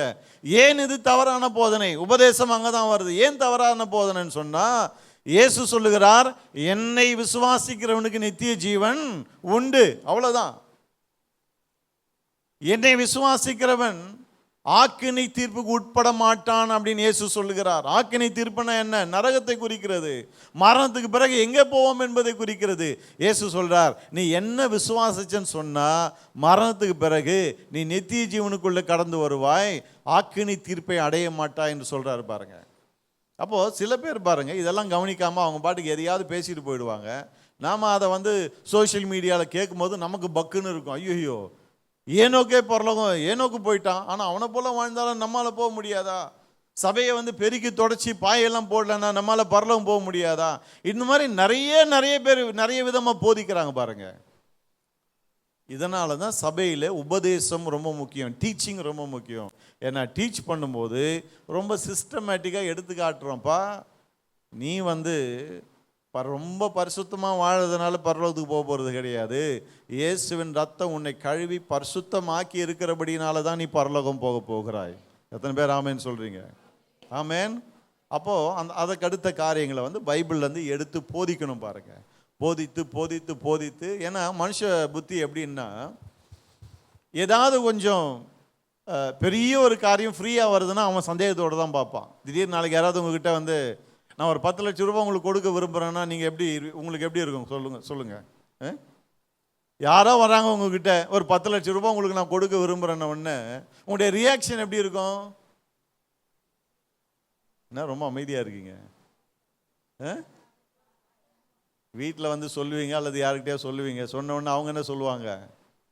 இந்த மாதிரி மோசடி பேர் வழிங்க நிறைய பேர் இருக்கிறாங்க, ஜாக்கிரதையாக இரு. 10 லட்சம் கொடுக்குறேன்னு உங்கள்கிட்ட வந்து 50 லட்சம் உருவிடுவான், கவனமாக இரு அப்படின்வாங்க. சொல்லுவாங்களா இல்லையா? அப்போ ஆண்டவர் நித்திய ஜீவனை இலவசமாக நான் உனக்கு கொடுக்குறேன்னு சொல்லும்போது நம்ம ஆளுங்க சொல்கிறாங்க, ஜாக்கிரதையாக இரு, அவருடைய ரத்தத்தை மட்டும் நம்பி இருக்காத, சபையில் வந்து பெருக்கி தொடச்சி பாய் போட்டு அதையும் கொஞ்சம் நம்பு. ஏன்னா இயேசு ரத்தம் திடீர்னு கையை விட்டுடுச்சுன்னா, காலை வாரி விட்டுடுச்சுன்னா என்ன பண்ணுறது? ஆகவே நீ கொஞ்சம் உஷாராக இருந்து கொஞ்சம் எக்ஸ்ட்ரா வேலையை செஞ்சுக்க. நீ கொஞ்சம் சில காரியங்கள்லாம் செஞ்சு பரலோகத்துக்கு உன்னை ரெடி பண்ணிக்கன்னு இப்படி தான் பயம் காட்டுறாங்க பாருங்க. ஆகவே தான் சபையிலே உபதேசம் ரொம்ப முக்கியம், போதனை ரொம்ப முக்கியம். ஏன்னா அந்த போதனை தான் நிம்மதி இல்லாமல் இருக்கிற ஆத்துமாவை ஒரு நிம்மதியான இடத்துக்குள்ளாக கொண்டு வருகிறது. ஹல்லேலூயா. நான் நினைக்கிறேன் பர்னபா இப்படி தான் போதிச்சிருப்பான். ஆகவே தான் அவனுக்கு ஆறுதலின் மகன் என்று வேதத்தில் பெயர் கொடுக்கப்பட்டிருக்கிறத நாம் பார்க்குறோம். சரி, 27, 28 வாசிப்போம். அந்நாட்களிலே எருசலேமிலிருந்து சில தீர்க்கதரிசிகள் அந்தியோகியாவுக்கு வந்தார்கள். அவர்களில் ஒருவனாகிய அகபு என்பவன் எழுந்து உலகமெங்கும் கொடிய பஞ்சம் உண்டாகும் என்று ஆவியானவராலே அறிவித்தான். அது அப்படியே கிலவுதியு ராயனுடைய நாட்களிலே உண்டாயிற்று. எருசலேமில் அகபு என்கிற ஒரு தீர்க்கதரிசி இருக்கான் பாருங்க. அவன் அந்தியோகியாவுக்கு வருகிறான். அந்த இடத்துல வந்து ஒரு பெரிய பஞ்சம் வரப்போகிறது உலகமெங்கும் என்று சொல்லுகிறான். கிலவுதியு ராயனுடைய நாட்களிலே அதே போல நடந்தது என்று நம்ம வாசிக்கிறோம். ஏது ரொம்ப முக்கியம்னா, இந்த பஞ்சம் வந்த உடனே விசுவாசிகள், அந்தியோகியா விசுவாசிகள் என்ன செய்தார்கள் என்பதை நாம கவனிக்கணும் பாருங்க. அவங்க என்ன பண்ணாங்களாம்? 29, 30 வாசிக்கலாமா? அப்பொழுது சீசரில் அவரவர் தங்கள் தங்கள் திராணிக்கு தக்கதாக யூதேயாவில் குடியிருக்கிற சகோதரருக்கு உதவியாக பணம் சேகரித்து அனுப்ப வேண்டும் என்று தீர்மானம் பண்ணினார்கள். அப்படியே அவர்கள் சேகரித்து பர்னபா, சவுல் என்பவர்களுடைய கையிலே கொடுத்து மூப்பரிடத்திற்கு அனுப்பினார்கள். ஆமென். எத்தனை பேர் ஆமென் சொல்றீங்க? பாருங்க, ஒரு பெரிய பஞ்சம் உண்டாகிறது. எருசலேமில் ஒரு பெரிய பிரச்சனை வந்துடுது. யூதேயாவில் இருக்கிற கிறிஸ்தவர்களுக்கு கையில் காசு இல்லை, சாப்பாட்டுக்கு வழி இல்லை. ஏன்னா உலகமெங்கும் பஞ்சம். ஆனால் அந்தியோகியா ஒரு பெரிய பட்டணம் பாருங்க. அங்கே தான் ரோம கவர்னர் இருக்கிறான். ஆகவே நல்ல ஒரு பிஸ்னஸ் ஏரியாவும் கூட அது. அந்த சபையில் இருக்கிற அந்த விசுவாசிகள்கிட்ட காசு இருக்குது. நிறையா இருக்கா கொஞ்சமாக இருக்கா நமக்கு தெரியல. ஆனால் காசு இருந்தது. அவங்க என்ன பண்ணுறாங்களாம்? எல்லாரும் பணம் சேகரித்து அனுப்ப வேண்டும் என்று தீர்மானம் பண்ணினார்கள். அதன் பிறகு 30ஆம் வசனம் சொல்லுகிறது, அப்படியே அவர்கள் சேகரித்து அனுப்பினார்கள் அப்படின்னு சொல்லிட்டு. இதுலேருந்து நம்ம கற்றுக்கொள்கிற ஒரு காரியம் என்னன்னு சொன்னால், எந்த ஒரு காரியத்தையும் செய்வதற்கு முன்பதாக நம்முடைய மனசில் நாம் ஒரு தீர்மானம் எடுப்பது அவசியமாக இருக்கிறது. தீர்மானம் எடுக்காத பட்சத்தில் நம்மால் உருப்படியாய் எதையுமே செய்ய முடியாது. எத்தனை பேருக்கு வழங்குது நான் சொல்கிற காரியம்? இந்த உலகத்தில் பார்த்தீங்கன்னு சொன்னால் மைண்டை குறித்து நிறைய போதிக்கிறாங்க பாருங்க. ஏன்னா அந்த மைண்டு வந்து அவ்வளோ முக்கியமான பங்காற்றுகிறது. வேதமும் மைண்டை குறித்து நிறைய போதிக்குது பாருங்க. பிசாசு நம்மோடு கூட எங்கே வந்து போராட்டம் பண்ணுறான்? நம்முடைய மைண்டில் தான் வந்து போராட்டம் பண்ணுறான். மனசில் வந்து அவன் போராடுகிறான் பாருங்க. இங்கே இந்த மக்களை குறித்து வேதம் என்ன சொல்கிறது? அவர்கள் தீர்மானம் பண்ணினார்கள். மைண்டில் ஒரு டிசிஷன் எடுக்கிறாங்க பாருங்க. என்ன டிசிஷன்? பணம் சேகரித்து அனுப்புவோம் என்று ஒரு டிசிஷன். இன்னைக்கு பார்த்தீங்கன்னா நிறைய பேர் இந்த தீர்மானத்தோடு கூட நின்று விடுகிறார்கள். தீர்மானம் எடுக்கிறது ரொம்ப முக்கியம் தான் அருமையானவர்களே. ஆனால் என்னன்னா, தீர்மானம் எடுப்பதோடு நிறைய பேர் நின்றுடுறாங்க. ஆனால் அந்தியோகிய மக்கள் எப்படி தீர்மானம் எடுத்தார்கள்? எடுத்தபடியே செய்தார்கள். எத்தனை பேருக்கு விளங்குது? ஆமென். அப்போது இன்னைக்கு நம்முடைய வாழ்க்கையில் கூட இந்த மாதிரி காரியங்களை நம்ம கவனமாக இருக்கணும் பாருங்க. எத்தனையோ வாலிபர்கள் ஒவ்வொரு முறை கூட்டத்துக்கு போகும்போதும் ஒரு தீர்மானம் எடுக்கிறாங்க. இனி நான் இந்த காரியத்தை செய்ய மாட்டேன், இனி என் அப்பா அம்மாவுக்கு நான் கீழ்ப்படிஞ்சு வாழ்வேன், இனி நான் ஒழுங்காக படிப்பேன், இப்படி நிறைய தீர்மானங்கள் எடுக்கிறாங்க பாருங்க. ஆனால் நிறைய பேர் எடுக்கிற தீர்மானங்களின்படி செயல்படுவது கிடையாது. ஆனால் அந்தியோகியா சபையினுடைய ஸ்பெஷாலிட்டி என்னன்னா, அவர்கள் தீர்மானித்தார்கள், அதன்படியே செய்தார்கள். ஹல்லேலூயா. அப்போ நீங்களும் நானும் எப்படி இருக்க வேண்டும் என்று ஆவியானவர் எதிர்பார்க்கிறார். அந்தியோகியா சபையை போல ஒரு காரியத்தை தீர்மானம் செய்து அதை அப்படியே நிறைவேற்ற வேண்டும் என்று கர்த்தர் எதிர்பார்க்கிறார். அது பர்சனல் லைஃப்ல இருந்தாலும் சரி, ஃபேமிலி லைஃபாக இருந்தாலும் சரி, திருச்சபை விஷயத்தில் இருந்தாலும் சரி, எந்த ஒரு காரியமாக இருந்தாலும் சரி, தீர்மானிக்கணும்.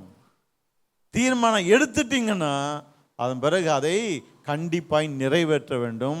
ஏன்னா ஆசீர்வாதம் தீர்மானம் எடுப்பதில் இல்லை, தீர்மானத்தை எடுத்து அதை நிறைவேற்றுவதிலே அடங்கி இருக்கிறது. எத்தனை பேருக்கு வழங்குது நான் சொல்ற காரியம்? டிசம்பர் வந்துடுச்சு,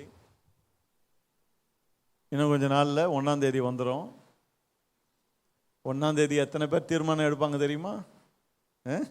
நம்ம எத்தனை முறை எடுத்துருக்குறோம். இந்த முறை ஒரு முறையாவது பைபிளை ஃபுல்லாக வாசித்தரணும் அப்படின்னு ஒருத்தர் தீர்மானம் எடுத்தார். அப்புறம் வந்து சொல்கிறாரு, தீர்மானம் எடுத்து சில நாள் நல்லா போச்சு பிரதர், அதுக்கப்புறம் எல்லாம் போச்சு அப்படின்ட்டு. நிறைய தீர்மானம் எடுக்கிறோம், நல்ல நல்ல தீர்மானங்களை எடுக்கிறோம் பாருங்க அருமையானவர்களே. தீர்மானத்தோடு நின்று விடக்கூடாது, நெக்ஸ்ட் ஸ்டெப்புக்குள்ளே போகணும். என்னது? என்ன தீர்மானிக்கிறோமோ அதை நாம் செய்து முடிக்க வேணும். ஹல்லேலூயா. ஏன்னா வாழ்க்கையே இப்படி தான் இயங்குகிறது. வாழ்க்கை எப்படி இயங்குகிறது? இப்படி தான். தீர்மானம் எடுக்கணும், எடுத்த தீர்மானத்தை நிறைவேற்ற வேண்டும் பாருங்க. இப்படிப்பட்ட ஒரு நல்ல காரியத்தை குறித்து அப்போஸ்தலனாகிய பவுல் ஒரு அறிவுரை கூறுறாரு பாருங்க. தீத்து 3ஆம் அதிகாரம் போலாமா? தீத்து 3ஆம் அதிகாரம் 8ஆம் வசனத்தை வாசிப்போம். இந்த வார்த்தை உண்மை உள்ளது, வாசிங்க. தேவனிடத்தில் விசுவாசமானவர்கள் நற்கிரியைகளை செய்ய ஜாக்கிரதையாய் இருக்கும்படி நீ இவைகளை குறித்து திட்டமாய் போதிக்க வேண்டும் என்று விரும்புகிறேன். இவைகளே நன்மையும் மனுஷருக்கு பிரயோஜனம் ஆனவைகள். அதாவது விசுவாசிகளை பார்த்து பவுல் என்ன எழுதுறாரு, தீத்துவுக்கு எழுதும்போது சொல்றாரு, உன் விசுவாசிகளுக்கு இதெல்லாம் போதி. என்னத்தை போதிக்கணும்? நற்கிரியை செய்ய ஜாக்கிரதையார் அப்படின்னு சொன்னா அவங்க டிசைட் பண்ணி அதை நிறைவேற்றும்படி அவங்களுக்கு சொல்லு அப்படின்றாரு. அப்போ சபையில் இருக்கிற அந்த ஊழியக்காரனுடைய வேலை என்ன? நல்ல காரியங்களை குறித்து மக்களை தீர்மானம் எடுக்க வைக்க வேணும் பாருங்க. நல்ல காரியங்களை குறித்து தீர்மானத்தை அவங்களை எடுக்க வச்சு அதை நிறைவேற்றும்படி தொடர்ந்து அவர்களுக்கு கற்றுத்தர வேண்டும், போதிக்க வேண்டும். பவுல் அதை சொல்றாரு, இப்படி நீ அவர்களுக்கு போதிக்க வேண்டும் என்று விரும்புகிறேன், திட்டமாய் போதிக்க வேண்டும் என்று விரும்புகிறேன். ஏன்னா இவைகளே நன்மையும் மனுஷருக்கு பிரயோஜனமானவைகள். இவைகளேன்னு சொல்லும்போது எதை பற்றி சொல்றாரு? தான தர்மத்தை குறித்து, ஏழை எளியவர்களுக்கு, கஷ்டப்படுகிற கிறிஸ்தவர்களுக்கு உதவுவதை குறித்து, சபைக்கு கொடுப்பதை குறித்து பேசுகிறார் பாருங்க. இதெல்லாம் நன்மையான காரியங்கள் என்று அப்போஸ்தலனாகிய பவுல் சொல்றாரு. இதே பவுல் தான் அன்னைக்கு அந்தியோகியா பட்டணத்தில் பணம் சேகரித்து அனுப்பினாங்களே, அங்கே ஊழியம் செய்து கொண்டு இருந்தார். அப்போ இது வெறும் அந்த விசுவாசிகள் கூடி எடுத்து ஒரு தீர்மானம் பண்ணினாங்கன்னு கிடையாது பாருங்க. அங்கே இருக்கிற அந்த ஊழியக்காரன் அதுக்கு காரணமாக இருக்கிறார். எத்தனை பேருக்கு விளங்குது இப்போ நான் சொல்கிற காரியங்கள்? ஹல்லேலூயா. அந்த தாட் எங்கேருந்து வந்திருக்கோம் நான் நினைக்கிறேன், அவளுக்கு தேவனுடைய வார்த்தை உபதேசம் பண்ணினார்களே, உபதேசம் பண்ணுகிறவர்கள் கொடுத்த ஒரு தாட்டாக இருக்க வேண்டும். சபை மக்கள் அதை ஏற்றுக்கொண்டு அதன்படியே செய்தார்கள், பணத்தை சேகரித்து அனுப்பினார்கள். நீங்கள் யோசிக்கலாம், இதில் என்ன பெரிய விஷயம்னு. இதில் முக்கியமான விஷயம் இருக்குது பாருங்கள். என்னன்னு சொன்னால், இன்றைக்கு இப்படிப்பட்ட காரியங்களுக்கு நிறைய சபை விசுவாசிகள் அந்த சபையிலே ஊழியம் செய்கிற ஊழியக்காரருக்கு உறுதுணையாக இருப்பதே கிடையாது பாருங்க. இப்படிப்பட்ட காரியங்களுக்கு உறுதுணை இருக்கிறது கிடையாது. ஏன்னா நிறைய போதனைகள் உலகத்தில், கிறிஸ்துவ உலகத்தில் உலா வந்துட்டு இருக்கு. என்னது? எல்லாம் காசுக்காக இப்படி பண்ணுறாங்க, காசுக்காக இப்படி பண்ணுறாங்க, உங்ககிட்ட இருக்கிற பணத்தெல்லாம் பிடுங்குறாங்க, காணிக்கைன்னு பிடுங்குறாங்க, தசம்பாகன்னு பிடுங்குறாங்க, இதுக்கு வேணும்னு பிடுங்குறாங்க, அதுக்கு வேணும்னு பிடுங்குறாங்க. இப்படி நிறைய போதனைகள் உலா வருது பாருங்க. இதை கேட்கும் போது ஜனங்களுடைய மனசில் அது ஒரு விஷம் போல இறங்குகிறது. கொடுக்குற மக்கள் என்ன யோசிக்கிறாங்க? நான் எதுக்கு கொடுக்கணும்? கர்த்தர் கொடுக்க போறார், நான் எதுக்கு கொடுக்கணும்? இவங்க 1000 காரியங்களுக்கு வேணும் வேணும் கேட்டுன்னு இருப்பாங்க, எல்லாத்துக்கும் நம்ம கொடுத்துட்டு இருக்க முடியுமா? அப்படி தான் ஜனங்க இன்னைக்கு யோசிக்க ஆரம்பிச்சுட்டாங்க பாருங்க. ஆனால் இங்கே அப்போஸ்தலனாகிய பவுல் சொல்றாரு, இப்படிப்பட்ட நல்ல காரியங்களை செய்ய ஜனங்களுக்கு கற்றுக்கொடு. இதுதான் மனுஷருக்கு பிரயோஜனமானவைகள். இந்த பவுல் தான் அன்றைக்கு அந்தியோகியாவில் இருந்து பணம் சேகரித்து கொண்டு போனார் என்று நாம் பார்க்குறோம். சரி, 13-14 வாசிப்போம். அதே தீத்து 3:13-14. நியாய சாஸ்திரியாகிய சேனாவுக்கும் அப்பொல்லோவுக்கும் ஒரு குறைவும் இல்லாதபடிக்கு அவர்களை ஜாக்கிரதையாய் விசாரித்து வழிவிட்டு அனுப்பு. நம்முடையவர்களும் கனியற்றவர்களாய் இராதபடி குறைவுகளை நீக்குகிறதற்கு ஏதுவாக நற்கிரியைகளை செய்ய பழகட்டும். இந்த 2 வசனங்களை ஏன் வாசித்தேன் தெரியுமா? பின்னாடி அந்த வசனங்கள் வந்து ரொம்ப முக்கியமான ஒரு காரியத்தை நமக்கு விளங்க போகணும். இங்கே அப்போஸ்தலனாகிய பவுல் என்ன சொல்கிறாரு? 2 பேர் அங்கே ஊழியக்காரங்க இருக்காங்க, அந்த ஊழியக்காரங்களை நல்லா கவனித்து அனுப்பு அப்படின்னு சொல்கிறாரு பாருங்க. அதை சொல்லிட்டு விசுவாசிகள் கனியற்றவர்களாக இராதபடிக்கு குறைவுகளை நீக்கிறதுக்கு ஏதுவாக நற்கிரியைகளை செய்ய பழகட்டும் என்று சொல்லுகிறார். அருமையானவர்களே, அந்தியோகியா சபை இப்படி கொடுக்கிற சபையாக இருந்ததற்கு ஒரு முக்கிய காரணம் என்னென்னா, இப்படியெல்லாம் தேவனுடைய வார்த்தையை அவர்களுக்கு போதித்த மிக சிறந்த ஊழியக்காரர்கள் அங்கே இருந்தார்கள். இவ்வளவோ எழுதுகிற அப்போஸ்தலனாகிய பவுல் அன்றைக்கு அங்கே ஊழியம் செய்து கொண்டிருந்தார். அதன் விளைவாக தான் அந்த திருச்சபை கொடுக்கிற திருச்சபையாக இருந்தது. இது வந்து இன்றைய கான்டெக்ஸ்டில் ரொம்ப ரொம்ப முக்கியம் பாருங்க. இன்றைக்கு கொடுப்பதை குறித்து பேசுவதற்கே நிறைய பேர் பயப்படுறாங்க. நிறைய பேர் வந்து கொடுக்கிறதுக்கு பேசுறதுக்காக, கொடுப்பதை பற்றி பேசுவதற்காக வெளியிலேருந்து ஸ்பெஷலாக ஒருத்தரை வர வைப்பாங்க. அவர் வந்து அதில் எக்ஸ்பர்ட், அவர் வேற எதையும் பேச மாட்டார். கொடுப்பதற்கு மக்களை எப்படி கொடுக்க வைக்கிறது அது அவருக்கு தெரியும். பாஸ்டர் பயப்படுவார், விசுவாசிகள் தப்பாக யோசிச்சிருப்பாங்களோ, பாஸ்டருக்கு வேணும்னு நினைக்கிறாரோ அப்படின்னு. ஆனால் அவங்க வந்தாங்கன்னா அவங்க பேசுகிற பேச்சில் உங்களுக்கு ஏதோ ஒன்று நடக்கும், இருக்கிற கடைசி பைசா வரைக்கும் தூக்கி கொடுத்துருவீங்க நீங்கள். அப்படியெல்லாம் கொடுக்கவே கூடாது பாருங்கள். அப்போஸ்தலனாகிய பவுலை போல வசனத்தை நன்றாய் போதிக்கக்கூடிய தேவ ஊழியர்கள் நம்ம சரியாக கைட் பண்ணும்போது நம்மகிட்டேருந்து பிடுங்க தேவையில்லை. உள்ளத்தில் ஆவியானவர் ஏவி அவர் நம்மை கொடுக்க வைப்பார். எத்தனை பேர் அதை விசுவாசிக்கிறீங்க? ஆமேன். ஒரு முறை டிவியில் ஒரு நிகழ்ச்சியை பார்த்துட்டு இருந்தோம் பாருங்க. அவங்களுக்கு வந்து அது ஃபண்ட் ரைசிங் வீக், வருஷத்துக்கு ஒரு முறை அந்த மாதிரி ஃபண்ட் ரைசிங் மாதிரி வைப்பாங்க. அதில் ஒரு எக்ஸ்பர்ட் இருந்தார். இப்போ அதெல்லாம் நான் பார்க்கறது இல்லை, அதனால் எனக்கு தெரியல. இது சில வருஷங்களுக்கு முன்னாடி நடந்ததை நான் சொல்கிறேன். ஒவ்வொரு வருஷமும் அவர் வந்து பேசுவார் பாருங்க. ஒரு 2-3 நாள் அவரை பேச வைப்பாங்க. அன்னைக்கு அவர் எப்படி ஃபண்ட் ரைஸ் பண்ணாருன்னு ஐயோ அதை கேட்கும் போது நமக்கே பக்குன்னு இருக்கு பாருங்க. அவர் சொல்றாரு, விசுவாசிகளுக்கு டிவியில் பேசுறாரு அவர்.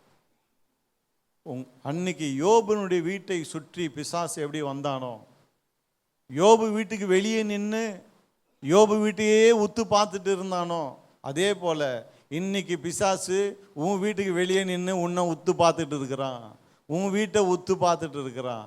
இப்போ நீ என்ன பண்ணோன்னா, உடனே ஒரு $100 அனுப்பு, உனக்காக நாங்கள் இங்கே எல்லாரும் கூடி ஜெபிப்போம், கர்த்தர் அந்த பிசாசை கட்டுவார். வழங்கதா இல்லையா? ரொம்ப அமைதியாக இருக்கேன். டயர்ட் ஆகிட்டீங்களா? இந்த மாதிரி போதிக்கிறதுக்கு ஆள் தேவையில்லை. பயங்காட்டி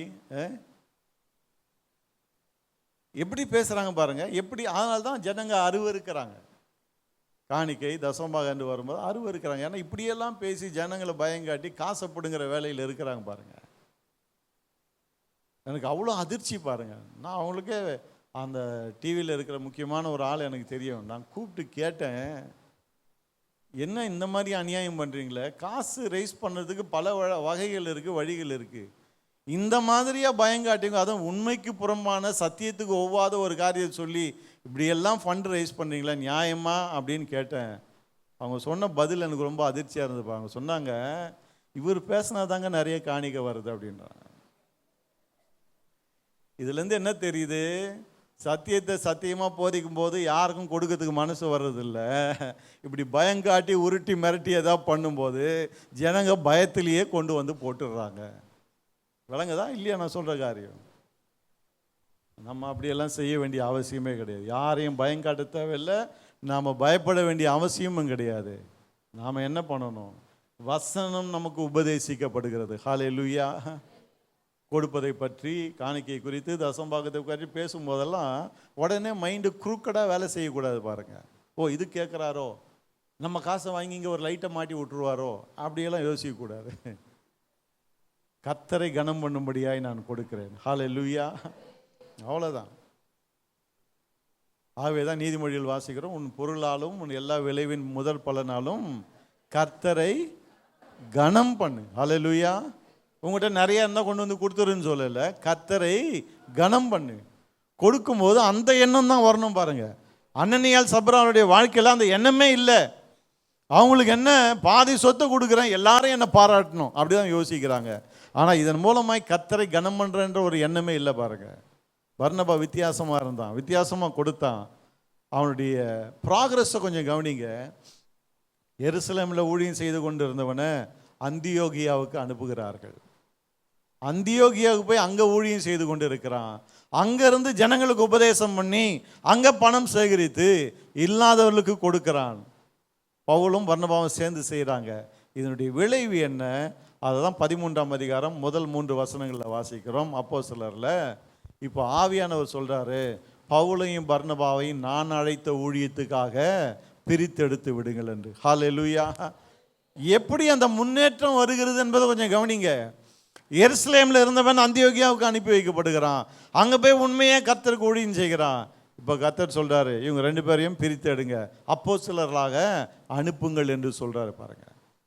இதே போல தான் அருமையானவர்களே நம்முடைய வாழ்க்கையிலும் கூட இன்னைக்கு கர்த்தர் நம்ம எங்கே வச்சிருக்கிறாரோ, எப்படி வச்சிருக்கிறாரோ, அதிலே கர்த்தருக்கு நாம் உண்மையாக இருக்கும்போது, உண்மையான விசுவாசியாய், உண்மையான ஊழியக்காரனாய், கொடுக்கறதில்ல, ஜெபிக்கிறதில்ல, வேதம் வாசிக்கிறதில்ல, மற்றவர்களுக்கு ஆறுதலாய் 4 வார்த்தை பேசுகிறதில்ல, இதில் நாம் உண்மையாக இருக்கும்போது உயர்வையும் மேன்மையும் ஏற்ற காலத்தில் கர்த்தர் நம்முடைய வாழ்க்கையில் கொண்டு வந்து கொண்டே இருக்கிறார். ஹல்லேலூயா. எத்தனை பேர் அதை விசுவாசிக்கிறீங்க? இன்றைக்கி நிறைய பேர் என்னென்னா ஃபாஸ்ட் ஃபுட் மாதிரி நினைக்கிறாங்க பாருங்கள் வாழ்க்கையை. போன உடனே டப்பு டப்புன்னு போட்டு அதை ஏதாவது பண்ணி ஒரு பொட்டலத்தில் சுட்டி கொடுத்துருவாங்க பாருங்கள். அந்த மாதிரி இல்லைங்க வாழ்க்கை. கர்த்தர் உங்களை உயர்த்தும் போது ரொம்ப ஞானமாய் அவர் காரியங்களை செய்கிறார். ஹல்லேலூயா. ஒரு 10 வயசு பையனுடைய தலையில் 100 கிலோ தூக்கி வைக்கிறது இல்லை பாருங்க, நாம் செய்ய மாட்டோம். அப்படி இருக்கும்போது நாம் வளராத பட்சத்தில் கர்த்தர் நமக்கு எப்படி ஏராளமாய் கொடுக்க முடியும்? நாம் வளரணும். வளரும்போது கர்த்தர் ஏற்ற காலத்தில் நம்முடைய வளர்ச்சிக்கு ஏற்கத்தக்கதாக கர்த்தர் வாழ்க்கையில் ஆசீர்வாதங்களை கொண்டு வருகிறார். எத்தனை பேருக்கு வழங்க நான் சொல்கிற காரியங்கள்? ஆகவே இன்றைக்கி வளர்ச்சி இல்லையே, இன்றைக்கி செழிப்பு இல்லையே, கையில் காசு இல்லையே, எப்படியெல்லாம் யோசிக்காதீங்க. கர்த்தர் உங்களை வைத்திருக்கிற நிலைமையிலே கர்த்தருக்கு உண்மையாக இருங்கள். எத்தனை பேருக்கு வழங்க நான் சொல்கிற காரியம்? உண்மையாக இருங்க. ஏற்ற காலத்தில் கர்த்தர் படிப்படியாக உங்களை உயர்த்துவார். ஹல்லேலூயா. இங்கே நம்ம பார்க்குற ஒரு காரியம், நான் சொன்னேன் இல்லையா, ரொம்ப நாள் இது என் மனசில் ஓடிட்டு இருக்குன்னு. ஏன் இந்த ஊழியக்காரர்களை பற்றி நான் ரொம்ப பேசிகிட்டு இருக்கேன் இன்னைக்கு? ஏன் இந்த மாதிரி வசனத்தை போதிக்கிற ஊழியக்காரர்கள், ஏழைகளுக்கு உதவி செய்வதை குறித்து போதிக்கக்கூடிய ஊழியக்காரர்கள், காணிக்கை குறித்து போதிக்கக்கூடிய ஊழியக்காரர்கள் தைரியமாக அதை செய்யணும், பயப்படக்கூடாது. ஏன் அதை சொல்லிட்டு இருக்கேன்னு சொன்னால், கர்த்தர் நல்ல லீடர்ஸை எதிர்பார்க்குறாரு பாருங்க. ஏன் நல்ல லீடர்ஸ் தேவைன்னு சொன்னால், ஒரு நல்ல லீடர் இதை பற்றியெல்லாம் மக்களுக்கு தெளிவாய் உபதேசிக்கக்கூடிய ஒரு நல்ல லீடர் இல்லைன்னு சொன்னால் என்ன ஆகும் என்பதை நெகேமியாவில் நம்ம பார்க்குறோம். வாசிக்கலாமா? நெகேமியாவின் புஸ்தகத்துக்கு போவோம். 13ஆம் அதிகாரம் எடுத்துக்கொள்ளும். நெகேமியா 13ஆம் அதிகாரம் 6லேருந்து 12 வரைக்கும் கடகன் வாசித்துருங்க பார்க்கலாம். நெகேமியா 13 6லேருந்து 12. நல்லா கவனிங்க அந்த வார்த்தைகளை. இதெல்லாம் நடக்கும்போது நான் எருசலேமில் இல்லை, பாபிலோன் ராஜாவாகிய அர்தசஷ்டாவின் 32ஆம் வருஷத்திலே நான் ராஜாவினிடத்திற்கு போய் சில நாளைக்கு பின்பு திரும்ப ராஜாவினிடத்தில் உத்தரவு பெற்றுக்கொண்டு எருசலேமுக்கு வந்தேன். அப்பொழுது எலியாசி தொபியாவுக்கு தேவனுடைய ஆலயத்து பிரகாரங்களில் ஒரு அறை ஆயத்தம் பண்ணினதினால் செய்த பொல்லாப்பை அறிந்து கொண்டேன். அதனால் நான் மிகவும் மனமடிவாகி தொபியாவின் வீட்டு தட்டுமுட்டுகளை எல்லாம் அந்த அறையிலிருந்து வெளியே எறிந்து விட்டேன். பின்பு நான் அறை வீடுகளை சுத்திகரிக்க சொல்லி தேவனுடைய ஆலய பணிமுட்டுகளையும் காணிக்கைகளையும் சாம்பிராணியும் அங்கே திரும்ப கொண்டு வந்து வைத்தேன். பின்னையும் லேவியருக்கு அவர்கள் பங்குகள் கொடுக்கப்படவில்லை என்பதையும், பணிவிடை செய்கிற லேவியரும் பாடகரும் அவரவர் தங்கள் வெளி நிலங்களுக்கு ஓடிப்போனார்கள் என்பதையும் நான் அறிந்து கொண்டேன். அப்பொழுது நான் தலைமையானவர்களோடு வழக்காடி தேவனுடைய ஆலயம் கைவிடப்பட்டு போவானேன் என்று சொல்லி அவர்களை சேர்த்து அவரவர் நிலையில் அவர்களை வைத்தேன். அப்பொழுது யூதர் எல்லாரும் தானியம், திராட்சரசம், எண்ணெய் என்பவைகளில் தசம பாகத்தை பொக்கிஷ அறைகளில் கொண்டு வந்தார்கள். ஆமென். லென்த்தி பேசேஜ், ரொம்ப குழப்பமாக இருக்கும், பரவாயில்ல, சிம்பிளாக சொல்கிறேன் பாருங்க. நெகேமியா ராஜாவுக்கு பானபாத்திரக்காரனாக இருந்தான். எருசலேமுக்கு வர்றான், ஒரு கவர்னராக வருகிறான். அங்கே தேவாலயத்து காரியங்கள் நிறைய ஒழுங்கு இல்லாமல் இருந்தது. எருசலேமை சுற்றி மதில் இல்லை. அந்த வேலையெல்லாம் அவன் செய்கிறான். அவன் முக்கியமான ஒரு காரியத்தை செய்கிறான். அது என்னன்னு சொன்னால், ஆராதனை முறையை முன்னே இருந்த மாதிரி ஒழுங்குபடுத்துகிறான். அதில் முக்கியமான ஒரு காரியம் என்ன? ஆசாரியர்கள், லேவியர்கள், பாடகர்கள் கர்த்தரை துதித்து பாடும்படியாய். இவங்களாம் இல்லை. ஏன் இல்லை? ஏன்னா அவங்களுக்கு கொடுக்கறதுக்கு சம்பளம் இல்லை. ஆகவே மறுபடியும் அந்த சிஸ்டத்தை ரெஸ்டோர் பண்ணுறான் பாருங்க. ஜனங்களுக்கு புத்தி சொல்கிறான், எல்லாரும் உங்களுடைய காணிக்கை தசமாகத்தை கொண்டு வாங்க, மறுபடியும் இந்த ஆராதனை முறைமைகளை நம்ம ஏற்படுத்துவோன்னு எல்லாத்தையும் ரெஸ்டோர் பண்ணிவிட்டு எல்லாமே சிஸ்டமேட்டிக்காக நடந்துட்டு இருக்கு. அந்த சமயத்தில்தான் சொல்கிறான், நான் போய் ராஜாவை பார்த்துட்டு திரும்ப வரேன்னு. போய் ராஜாவை பார்த்துட்டு திரும்பி வர்றான். வந்து பார்த்தா தேவனுடைய ஆலயத்தில் ஆசாரியரை காணும், லேவியரை காணும், பாடகர்களை காணும், யாரையும் காணும். என்ன ஆச்சுன்னு பார்த்தா, இதையெல்லாம் தொடர்ந்து நம்பக்கூடிய, விசுவாசிக்கக்கூடிய, உபதேசிக்கக்கூடிய மக்கள் அங்கே யாரும் இல்லை. ஜனங்க கரெக்டாக கொண்டு வராங்களா? கொண்டு வராதவங்கள பார்த்து கொண்டு வர சொல்லணும், கரெக்டாக கொடுக்க சொல்லணும்னு யாருமே அங்கே இல்லை பாருங்க. ஒரு நல்ல தலைவன் இல்லை. நல்ல தலைவன் இல்லாதனால ஜனங்கள் கொண்டு வருவதை நிறுத்தி விட்டார்கள். காணிக்கை தசமாக ஆலயத்துக்குள்ளே வராதனால ஆசாரியருக்கும், லேவியருக்கும், பாட்டு பாடுறவங்களுக்கும், இசை வாசிக்கிறவர்களுக்கும் கொடுக்கறதுக்கு ஒன்றும் கிடையாது. ஆகவே அவங்க வேலையை பார்த்துட்டு போயிட்டாங்க. ஏன்னா இங்கே ஊழியம் செய்தால் என்ன காசு வரப்போகுது? சபையில் காசு இல்லை, கொடுக்கறதுக்கு ஆள் இல்லை, யாரும் கொடுக்க மாட்டேங்கிறாங்க. அப்போ நாங்கள் எதுக்கு ஊழியம் செய்யணும்னு எல்லாம் போயிட்டாங்க பாருங்க. போயிட்டு அவங்க ஊரில் அவங்க நிலத்தை பார்த்துட்டு அவங்க படிச்சுட்டு இருக்கிறாங்க. நெகேமியா அதை பார்க்குறான் பாருங்க. பார்த்த உடனே அவன் மனசு உடஞ்சி போகுது. என்ன சொல்கிறான் அவன்? நான் 11ஆம் வசனம் பாருங்க. நான் தலைமையானவர்களோடு வழக்காடி, அங்கே லீடர்ஸ் கிட்ட சண்டை போடுறான் பாருங்க. சண்டை போடுறான். என்ன சண்டை போடுறான்? தேவனுடைய ஆலயம் கைவிடப்பட்டு போவானேன். கர்த்தருடைய ஆலயம் கைவிடப்படுவதுன்னா என்ன? அந்த வர்ஷிப் சிஸ்டம், ஆராதனை முறை. ஜனங்கள் கொண்டு வந்து காணிக்கை தசமம் கொடுக்கணும், அதை லேவியருக்கும் பாடகருக்கும் மற்றவர்களுக்கும் பகிர்ந்து கொடுக்கணும். கர்த்தருடைய ஆலயத்தில் ஆராதனை கரெக்டாக நடக்கணும். இதெல்லாம் ஒரு பெரிய சிஸ்டமே இருக்கு பாருங்க. இதற்கு சரியான வழிகாட்டியாய் ஒரு நல்ல லீடர் அங்கே இல்லாதனால என்ன ஆச்சு? கொஞ்ச நாள்லயே ஜனங்க கொண்டு வருவதை மறந்து போனார்கள், நிறுத்தி விட்டார்கள். ஊழியம் செய்ய ஆள் இல்லை, போயிட்டாங்க. அப்போ அருமையானவர்களே, கொடுப்பது, தேவ ஜனங்கள் கொடுப்பது எவ்வளவு முக்கியம் என்பதை நாம் அறிந்து கொள்ள வேண்டும் பாருங்க. ஆகவே தான் நான் உங்களுக்கு சொன்னேன், இந்த பகுதியின் மூலமாக கர்த்தர் ரொம்ப நாளாக பேசிக்கிட்டே இருக்கிறார் பாருங்க. நிறைய பேர் இதெல்லாம் பேச பயப்படுவாங்க. நான் உங்கள் சபைக்கு பாஸ்டர் இல்லை, ஆகவே தைரியமாக நான் பேசுகிறேன். பேச பயப்படுவாங்க. ஜனங்க தப்பாக யோசித்துப்பாங்களா? ஜனங்க தப்பாக யோசித்துக்கிட்டோம். அதுக்குன்னு நாம் கர்த்தர் சொல்கிற காரியங்களை உங்கள் முன்னாடி வைக்க முடியாமல் இருக்கக்கூடாது. ஆகவே தான் சொன்ன ஆரம்பத்திலேயே, நான் ஒரு செய்தியை ஆயத்தம் பண்ணினேன். இந்த காரியத்தை ரொம்ப நாளாக என் மனசில் போட்டு யோசிச்சுக்கிட்டே இருக்கிறேன் பாருங்கள். ஆண்டவர் கொடுத்த சில காரியங்களை வைத்து தான் இன்றைக்கி இதை உங்கள் முன்னாடி நான் வச்சுட்டு இருக்கிறேன். அப்போ அருமையானவர்களே, ஒரு சபை நல்லா நடக்கணும்னா அந்த சபைக்கு கொடுக்கக்கூடிய, ஜெபிக்கக்கூடிய, ஆதரவாக இருக்கக்கூடிய விசுவாசிகள் அந்த திருச்சபைக்கு ரொம்ப முக்கியம். ஹல்லேலூயா. இருக்கீங்களா இல்லையா?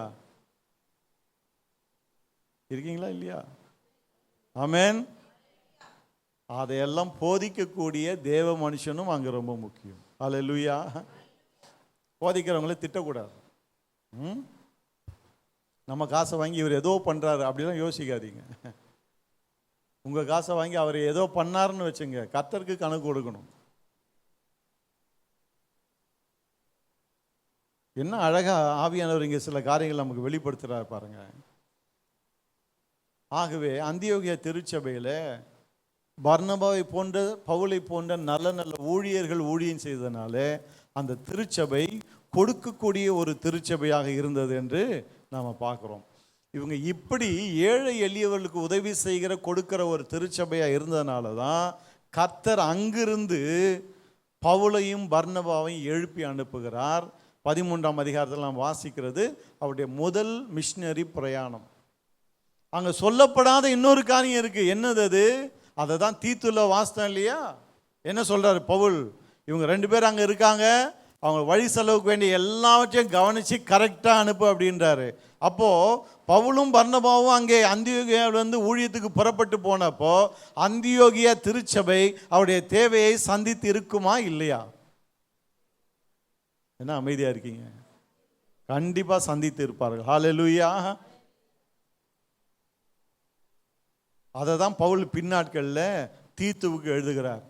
சபைக்கு 2 பேர் வந்திருக்கிறாங்க, நல்லா கவனித்து அனுப்பு அவங்கள அப்படின்றாரு. அப்போ பவுல் அங்கே இருந்தப்போ இந்த அந்தியோகியா திருச்சபை ஏழை எளியவர்களுக்கு கொடுத்தது மட்டுமல்ல, ஊழியத்துக்கும் கொடுத்து அனுப்பினார்கள் என்று நாம் பார்க்குறோம். இதுவும் முக்கியமாக இருக்குது பாருங்கள். ஏன்னா இன்னைக்கு கிறிஸ்தவத்தில் என்ன சொல்கிறாங்க, ஏங்க ஊழியத்துக்கெல்லாம் கர்த்தர் பார்த்துப்பார், விசுவாசிங்க என்ன பண்ணணும்னா ஏழை எளியவர்களுக்கு உதவி செய்யணும், துணி இல்லாதவங்களுக்கு துணி எடுத்து கொடுங்க, சாப்பாடு இல்லாதவங்களுக்கு சாப்பாடு போடுங்க, படிக்க முடியாதவங்கள படிக்க வைங்கன்னு. இதெல்லாம் நல்லதா? ரொம்ப நல்லது. எத்தனை பேர் நல்லதுன்றீங்க? என்ன ரொம்ப அமைதியாக இருக்குங்க? ஆமேன். ஆனால் இதெல்லாம் செய்கிறது மூலமாக ஒரு ஆத்துமா ரட்சிக்கப்படுமா?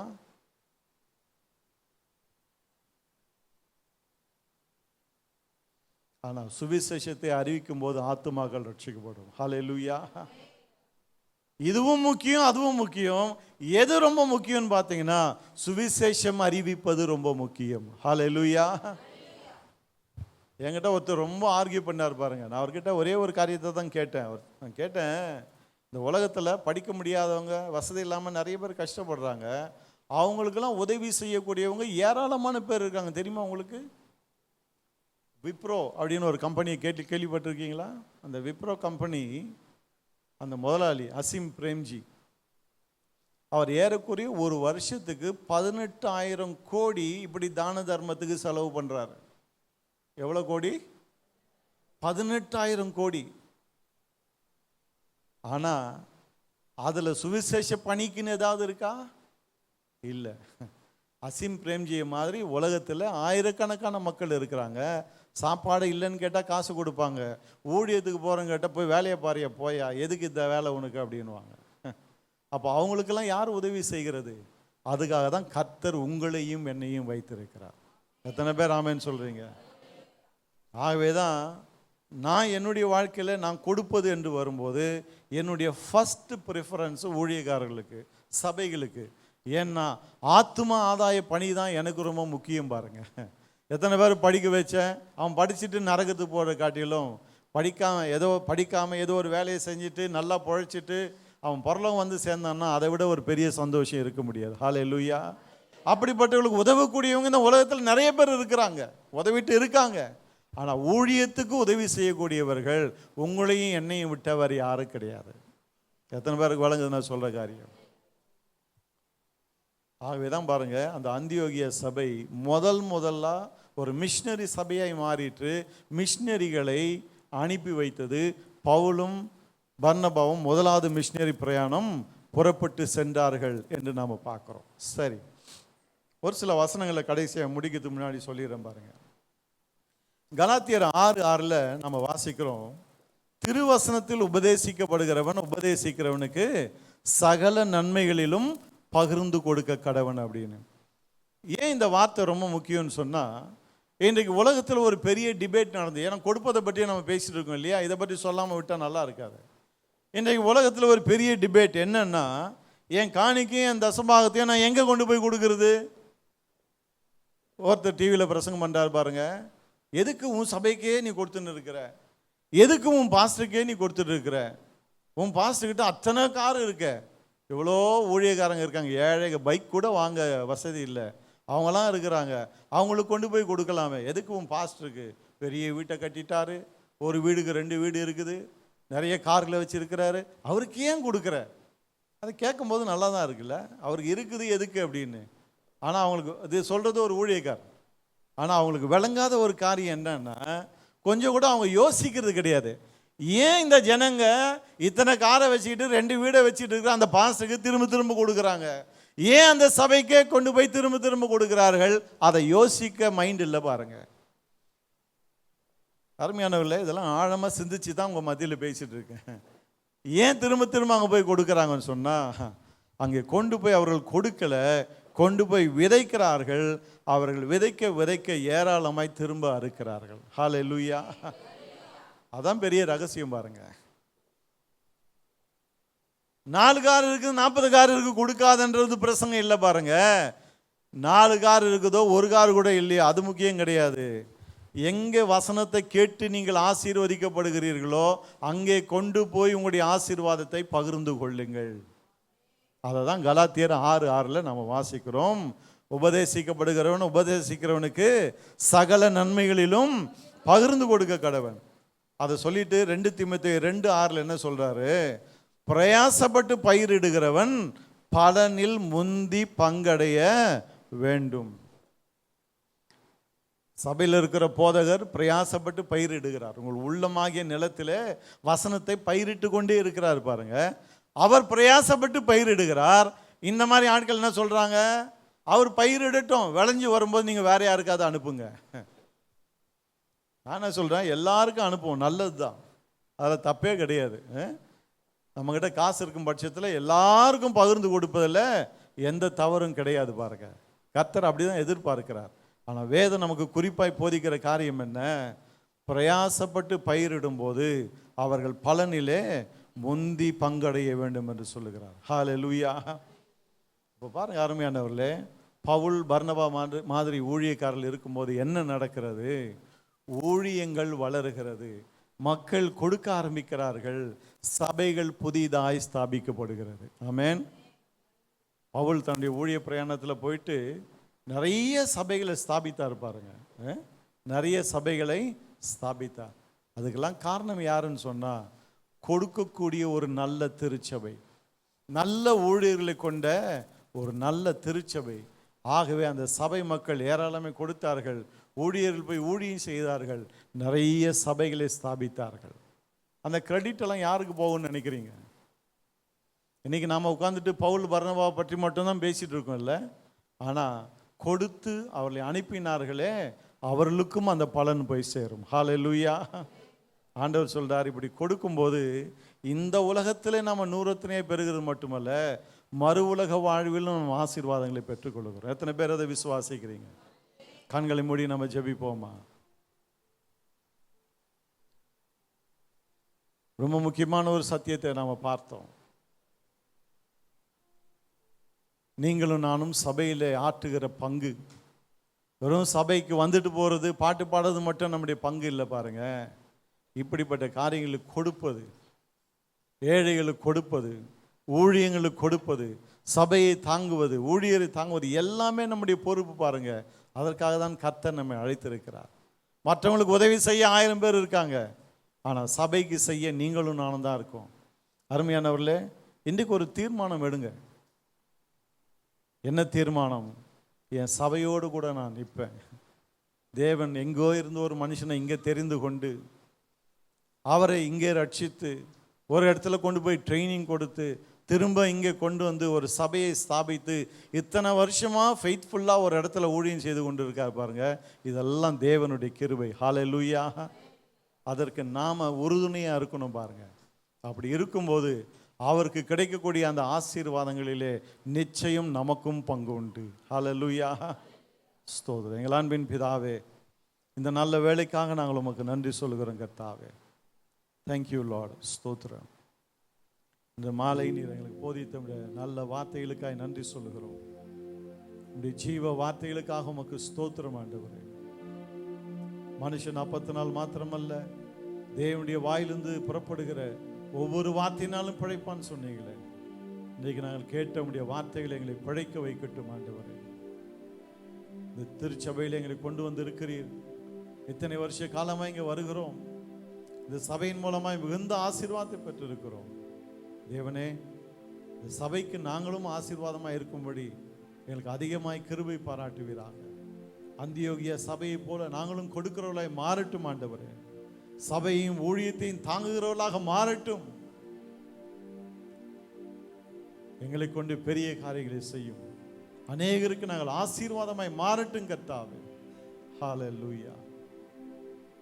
இன்றைக்கு வந்திருக்கிற ஒவ்வொருவரையும் கர்த்தராகிய இயேசுவின் நாமத்தில் ஆசீர்வதிக்கிறேன். இருக்கிற ஒவ்வொருவரையும் ஆசீர்வதிக்கிறேன். இன்றைக்கு ஒரு தீர்மானம் எடுக்கட்டும். இன்றைக்கு ஒரு தீர்மானம் எடுக்கட்டும். அந்தியோகிய சபையை போல தீர்மானம் எடுத்து அந்த தீர்மானத்தில் அவர் நிலைத்து நிற்க அதன்படி செய்ய அனுகிரகம் செய்தரலாம். ஒரு தேவைகளை ஏராளம் தாராளமாய் சந்தியும். ஒருவேளை நினைக்கலாம், ஆண்டவரே என்கிட்டயே இல்லையே, எனக்கு தாரும் என்று நினைக்கலாம். ஆசீர்வதியும் ஆண்டவரே. அளவற்ற விதத்தில் உம்முடைய பிள்ளைகளை ஆசீர்வதியும், ஆசீர்வதியும். ஏராளம் தாராளமாக உங்களுக்கு கொடுக்கக்கூடிய விதத்தில் உம்முடைய பிள்ளைகளை ஆசீர்வதிப்பீராக. எல்லா நன்மைகளால் அவருடைய வாழ்க்கையை நிரப்புவீராக ஆண்டவரே. குறைவுகளெல்லாம் நீங்கட்டும், பலவீனங்கள் எல்லாம் இயேசுவின் நாமத்தில் மாறட்டும் ஆண்டவரே. மக்காய் கொடுக்கிறது மட்டுமல்ல, ஓடி ஆடி ஊழியம் செய்யட்டும். கால்களை மான்கால்களை போல ஆக்குவீராக. ஒவ்வொருவரையும் நல்ல சுகத்தோடு பலத்தோடு காத்துக்கொள்ளும், நல்ல ஆரோக்கியத்தோடு காத்துக்கொள்ளும். உமக்காக வாழட்டும், உமக்காக உழைக்கட்டும், உமக்காக கொடுக்கட்டும் ஆண்டவரே. அப்படிப்பட்ட உன்னத நிலையிலே ஒவ்வொருவரையும் வைப்பீராக. உமக்கு எல்லா மகிமையும் செலுத்துகிறோம். இயேசுவின் நாமத்தில் ஜெபிக்கிறோம் எங்கள் நல்ல பிதாவே. ஆமென், ஆமென்.